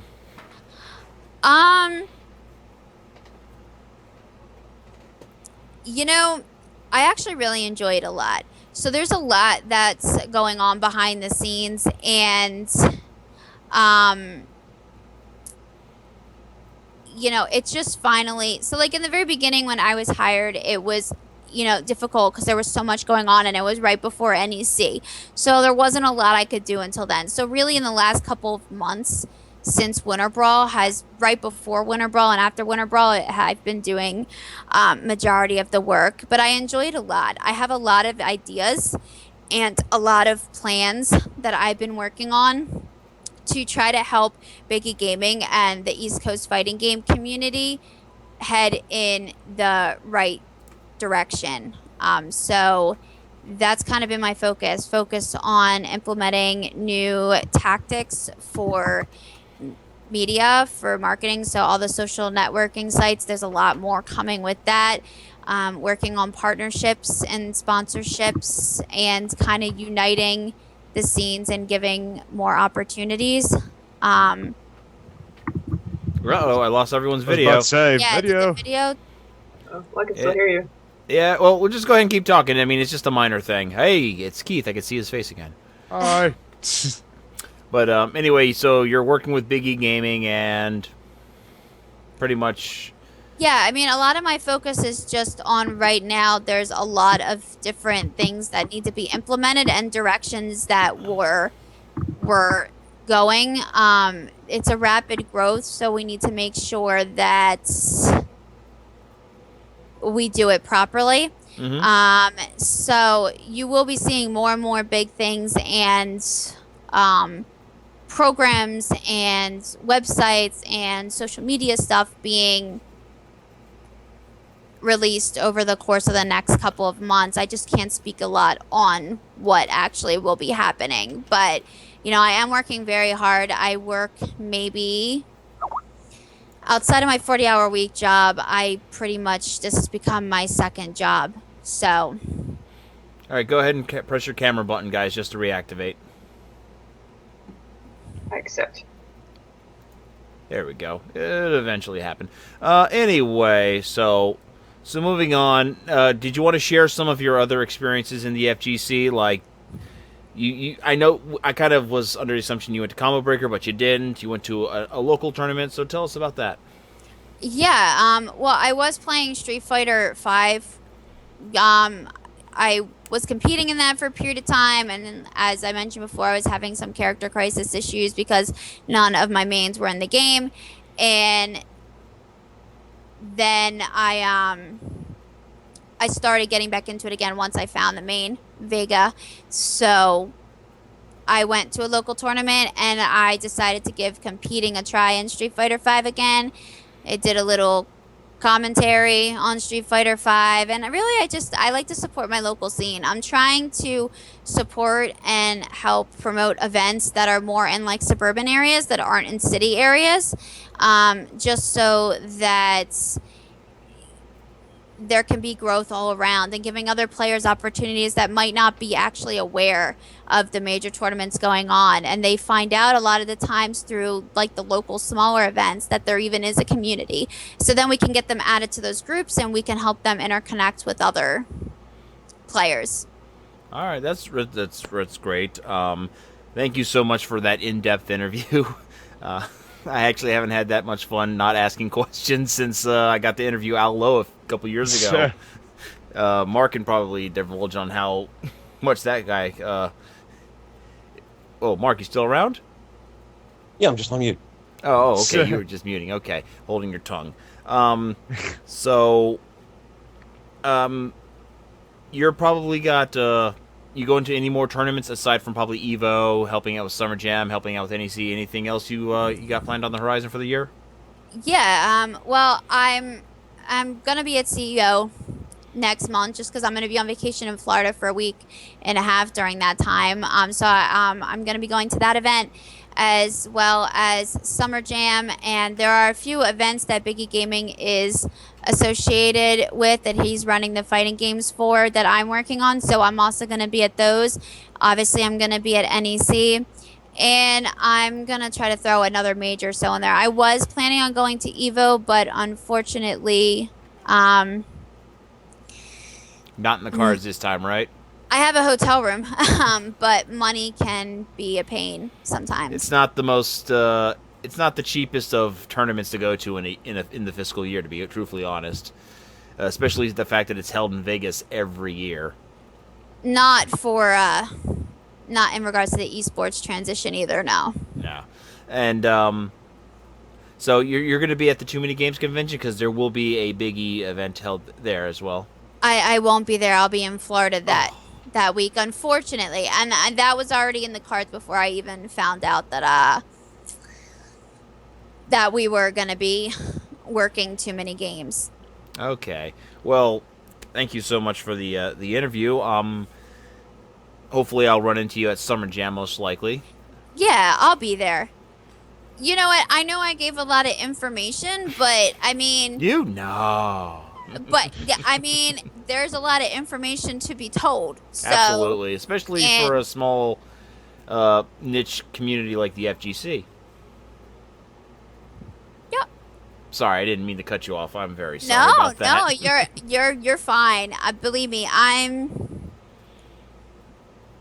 aware of people and what they're saying. It doesn't faze me. So it's okay. So anyway, we're going to move on to our second interview of the night. We have Erin with us as well. How are you tonight, Erin? I mean, we didn't really get a chance to say hello formally when we brought you in. Yeah, that's okay. I'm really busy this week. I have a very big Twitch event happening next weekend. Oh yes. We'll get to that. As a matter of fact, I would like to hear more about this. To start off, Erin, could you kindly, since you already said you're in the industry, could you kindly tell us what it is you do? Sure. So I was a professional indie game developer for more than 8 years, and I was recently hired at UC Santa Cruz as the creative director of their Games Masters program. Oh, wow. So I've been doing that for a couple months now. Yeah, so I help, I was a game developer, and now I help the master's students with their games better. Wow. All right, that's excellent. So what is it like transitioning from being a game developer to now actually educating and creating the next generation of game developers? It's very different. Like with development, it was a lot of late nights, and usually I wouldn't take a day off unless I really, really had to. So now it's just like having a 9 to 5, having weekends. It's a very big shift. And what I was for all those years was a game developer, and now I'm not really doing that very much. Although I am still making a PS4 port of my latest game, which we can talk about. But I'm not working on anything new, really. Okay. But yeah, I'm, if I could describe the master's students' games, they're all very different from each other. And so my job as the creative director is to help think, like, how can we make this game better? So one of them is an Unreal game that's got this, like, snowball fight tournament play thing. And then one of them is, like, an iPad game that's very comic book inspired. It's very weird. By a student who's from China, and so it's very like unfamiliar, the story he's chosen to tell. It's about a woman and a goat man, and I love it because it's so different from anything I've seen. But helping the comic book game, and helping the snowball fight game, it's like very, very different. It's like heavy brain work or something. Well, that's actually quite interesting. I have to imagine that there's a lot of novel concepts that are arising from your students that even probably people in the game industry have probably never even considered. Correct? Yeah, no, and I like to see what they make. Like, I've been teaching since 2010, and I do it because I like to see what people come up with when you give them the tools to create something. Because it's always like, within a school, you're not bound by the confines of having to make something that will make money. So I usually encourage them to go really weird. You get to inspire the next generation. It's awesome. Kind of, yeah, it's really neat because most of them are only 3 or 4 years younger than me, so it's not really like it doesn't feel like the next generation to me, but it is. They're up and coming. And, exactly. Yeah, you can also explain to them the horrors of working late nights and crunch time and all that fun stuff. Yes. My co-director, his name is Michael John. He's an older guy, and he has basically done 30 years in the game industry. So he has a ton of stories from his time at EA and things like that. I'm sure he has plenty of horror stories to share. Yeah, actually, I can tell you one that happens. My lecture last week is about quality assurance, which is fixing the bugs before the game goes out the door. How do you set up a good process for that? And he told a story about, I believe it was a Spyro game that had a racing game in it, and somebody decided to fix a minor audio bug and not tell anybody. And then he tested the level himself, and it worked fine. And then he, thought everything was cool. But it turns out that once he fixed that bug, if you played the game, that level, and you didn't beat it on the first time, you could actually never go past that level. And so that was a lock bug. They had to recall all of the discs, and they had to make new ones and manufacture them, and then send them out to stores. And they basically had to do a full recall of, everything. So and MJ said that person who did that basically hung his head for about 18 months. So dragging his feet along. So yeah. So they have when you respect the process. Yeah, yes, I can imagine. I had a friend who was a game tester for about a couple of years over at Bethesda, as a matter of fact. Oh, yeah. And he has the exact same kind of horror stories I'm sure he could share. Maybe I'll get him on the show one day. Sure. So tell us how and why and what got you into gaming. So in 2005, I was a first year at university in Canada. That's where I'm from. And I played a game called 5 Days a Stranger, which is a point-and-click adventure game by a guy named Yahtzee. And it's actually the same Yahtzee who does videos for The Escapist. Oh, wow. I didn't know that. I did not know he did games. He does. He makes games. Mark, did you know? Yeah, I played some of them for my live stream a couple years ago.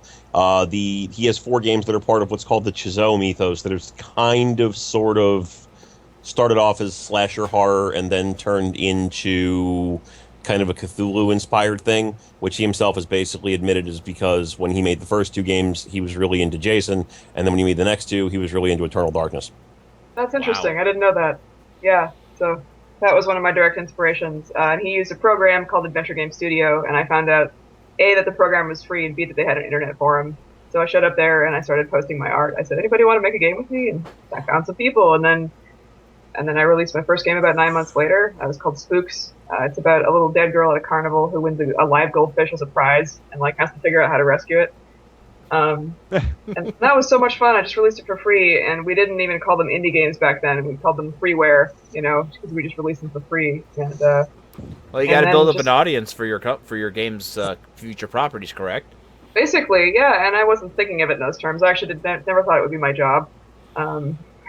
Because nobody, that was before the big indie game thing had kind of started as a business thing. Now it's boomed and blossomed thanks to companies like, to platforms like Steam. It's true, yeah, definitely. Smaller studios were at a big disadvantage back when you had to print a disc and put a game in a box to sell it and have that game in a store shelf, because that's all limited, right? But with digital media, it's not. So you're really just limited by the amount of attention you can get for your game. So we indies learn how to strive to get that.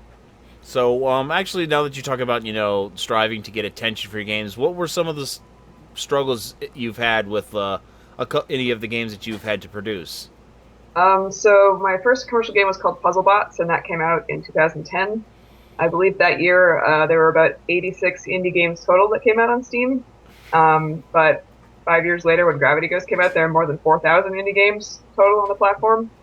So the business has changed a lot in just a handful of years here, and basically, there's the usual stuff like sending free copies of the game to the press and, just offering to answer follow-up questions. Usually release dates are a big driver of news. That's a news story that people want to write about. So, I'm really careful when I announce those, and I try to get that information out to journalists ahead of time. But we try to just do interesting things. I filmed a mini documentary about the making of the game and then put that up on YouTube and made a couple of different trailers, and one of them caught on and a couple of them didn't.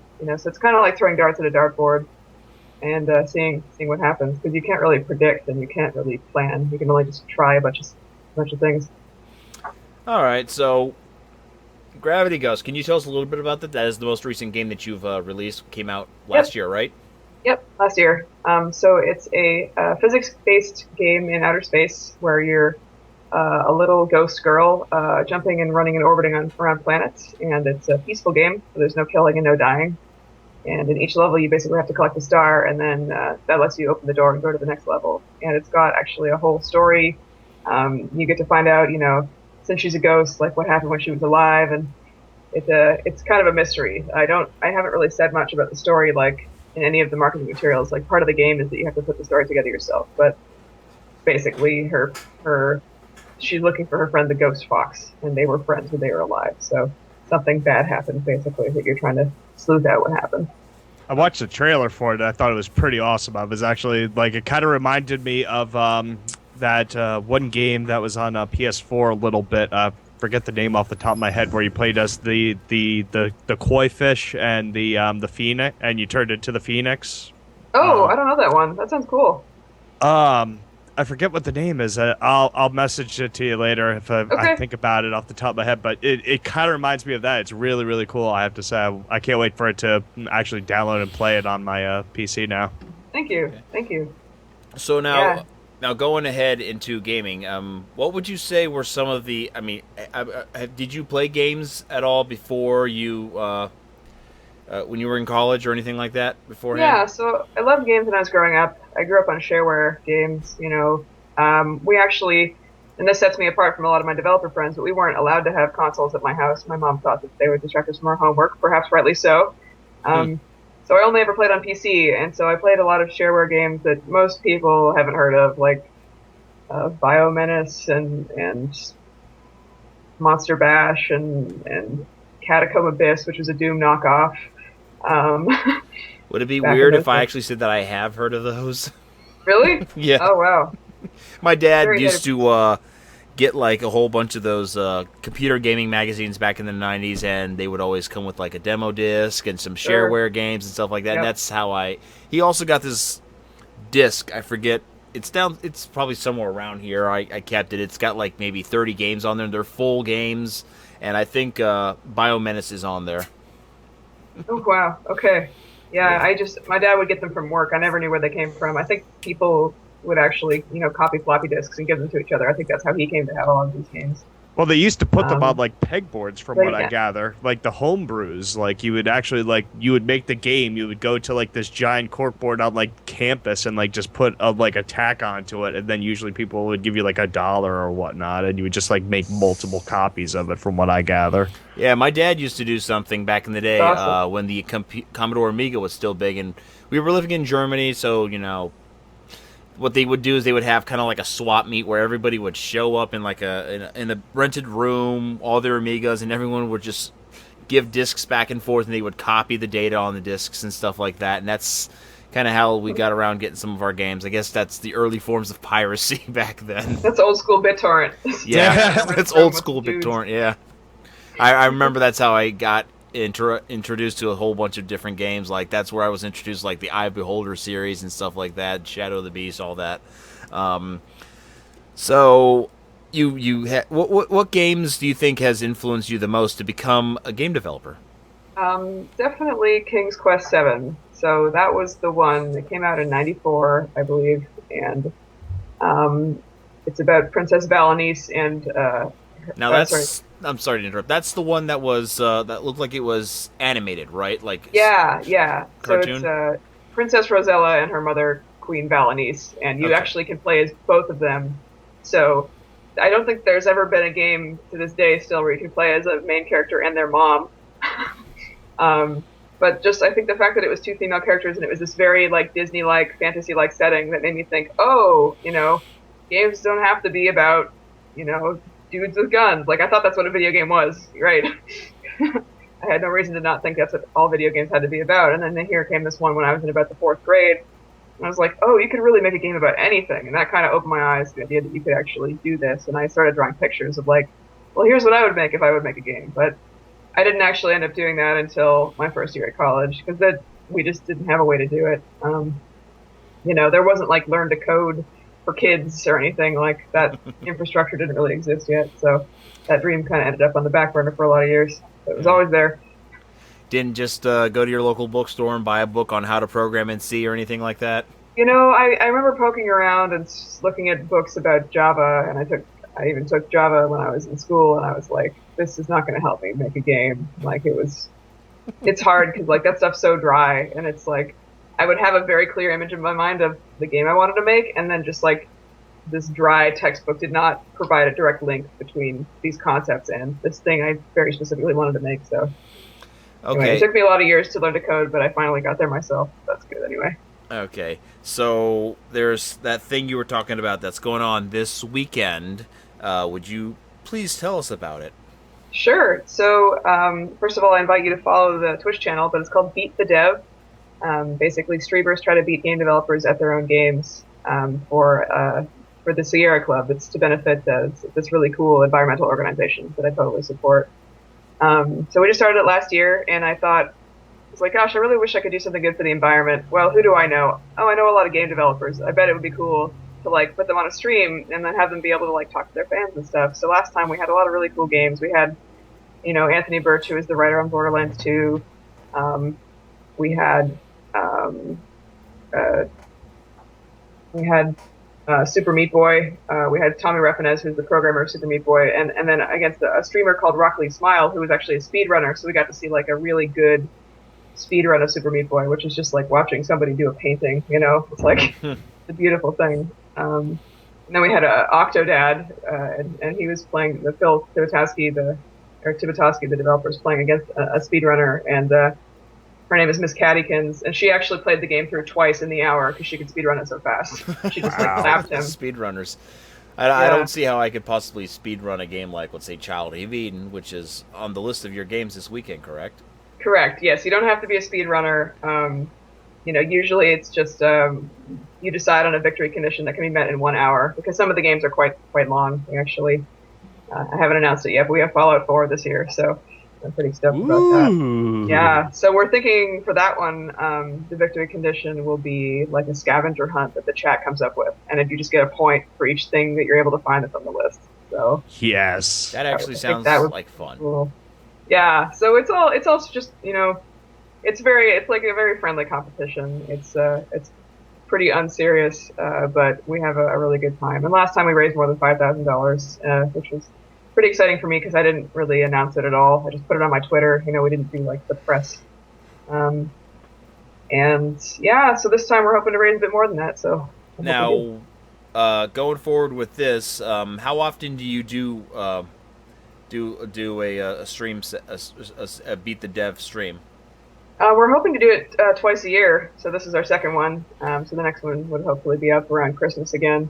Okay. But it's a lot of work to wrangle this many people. And Robert, the reason I found you is because I was searching like who is streaming Child of Eden. It's a PS3 game. Who is still playing this, and I found your channel. So yeah, that's awesome. There's people out there. Yeah, there are people. I mean, Mark here, he's a big fan of Child of Eden as well. Unfortunately, he does not save his archived footage. So the last time I streamed Child of Eden, everybody complained. It's a very colorful game, but like if you're just watching it, it can make you sick. Yeah. I don't know. I seem to be really drawn into the game. It's euphoric. Oh no, I absolutely love everything from that developer collectively. From Q. Yes. Well, if you have any questions for James, he's one of the creative guys behind it. Feel free to ask him. On Sunday. Yeah. So I guess I can mention that I have agreed to partake in it this Sunday, if that's all right to say. No? Yes? Yeah, that's totally fine. Yeah, so, I've agreed to race... what's his name, James? James Mielke, yeah. I've agreed to race the gentleman on Sunday at about, 3 p.m. Eastern Time? Yeah, exactly. Okay. Nice. I definitely talked to my boss to make sure that I am available for that time. Excellent. Absolutely.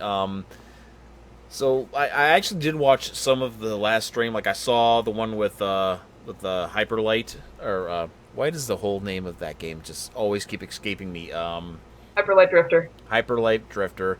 That's a game that I actually just started playing recently as well. It's a very exciting game. You actually had the guy demo the game for a little bit before he actually started to play with his opponent or another fellow streamer. Do you do demos like that often with some of the devs showing off Sometimes, new games? yeah. And the cool thing at that time was that Hyper Light Drifter was not out yet, so it was still in development. So a lot of people hadn't seen this part of it at all. So that was special. And I think that they were doing just a number of kills. That was their, that was their scoring system. So that wasn't going to take the full hour. So we just decided to do a little demo at the beginning. There you go. So yeah, we're flexible about the timing. Are there any possible surprises, like maybe something you want people to tune in for that they don't miss this weekend? I mean, you don't have to say what it is. We have hopefully a celebrity guest on Saturday, and I will be hopefully announcing that very soon. Okay. But yeah, that was really cool. So, do you want to plug? Do you have a website where they can get the schedule for all of this? I will be putting up the schedule very soon. You can follow me on Twitter. That's where I'll be posting it mainly. So my Twitter is Lively Ivy, just like my Twitch name. And then I have my own separate channel for Beat the Dev. So can I post links? Yep. In the chat. Cool. So yeah, you should follow Beat the Dev because it's going to be really fun. It's going to be a lot of really cool people. Lots of really good games. We've got the new Ratchet and Clank on there, the one that just came out in April. One of those guys to be on. There you go. Yeah, we got Spelunky this time. We've got Forza Motorsport 6, which was my sister's favorite game. So yeah, lots of good stuff. All right. That's amazing. So this weekend is looking like to be a lot of fun. I actually can't wait to watch it when I can and participate as well. Great. So we're practically coming to an end here. It is, again, I started off with thoughts of Memorial Day, thanking our troops and people who have served abroad. Anybody here want to share final thoughts before we leave? One thing to follow up with Erin, it's the game I was talking about is Entwined. I'm sorry about that. Entwined, I'll check that out. Thank you. And yes, thank you to Memorial Day is the time of us reflecting on this. So yeah, thank to everybody that serves us and that protects us every single day. And the people that could not unfortunately make it, that they were out there. So time of solace, I would say, would be very good way to say it. Yes. Anybody would like to go next? No, everyone's tongue-tied. Okay. That's perfectly fine. So anyway. I mean, if I were to say anything, I would just say that I know it's hard sometimes to, when you're playing a game, to not realize the amount of work that goes behind the events and the things that you're going to, but there are people that actually work so incredibly hard to bring you the best of the opportunities that they possibly can, and you might not see that as a player when you go to these events, but it's happening every day. So I want to give a special thanks to the people that I work with every day behind the scenes on trying to bring new and amazing opportunities to the players that are coming out to these events and just trying to have a good time. Okay. Erin, Mark, anything? Yeah, Nope, I'm thanks good. for having me. Okay, well, hey, thank you all so much for participating in my first live podcast in probably about 3 years. Thank you for having us. Thank you for having me. Thank you. Absolutely. Thank you for the viewers that have actually stuck around. Hopefully, I will continue to grow you guys in the future. I will be posting this to YouTube so that hopefully people can watch this again in the future. And I will be a bi-weekly podcast. If there are any issues with scheduling, I will definitely mention it either on my website at GamingVisionNetwork.com or via Twitter at Fight Club Hubs. But the next podcast will be June 13th, and I may have a couple of special guests who return onto that show. I have interviewed them before, but I cannot say anything because nothing is set in stone just yet. Anyway, I just want to say thank you, and everyone have a good night, and Gamera's going to see us out. And also, just want to say special thanks to Kirk_H83. Thank you very much for the support. You were really great in this chat, and again, thank you very much, sir. Thank you. Good night. Thank you. Good night. Bye-bye.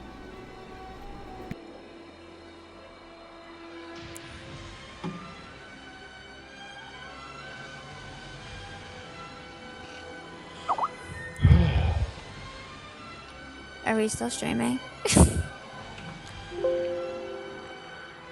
Oh man. Are we still streaming? No, I stopped streaming on my end at least. Oh wait, no, it's we are stopped streaming. Gamora's taking us out. What? I said Hubs is playing the video right now. Oh, okay. So it's not. I don't think We're they not- can hear us. It's all like, should we do like the Ronald Reagan thing and be like, as the President of the United States, we have launched nuclear warheads at Russia. I feel like I should. I don't even know. Oh, apparently we are audible, so shut up. Oh, seriously? Oh, shit. Oops. Okay.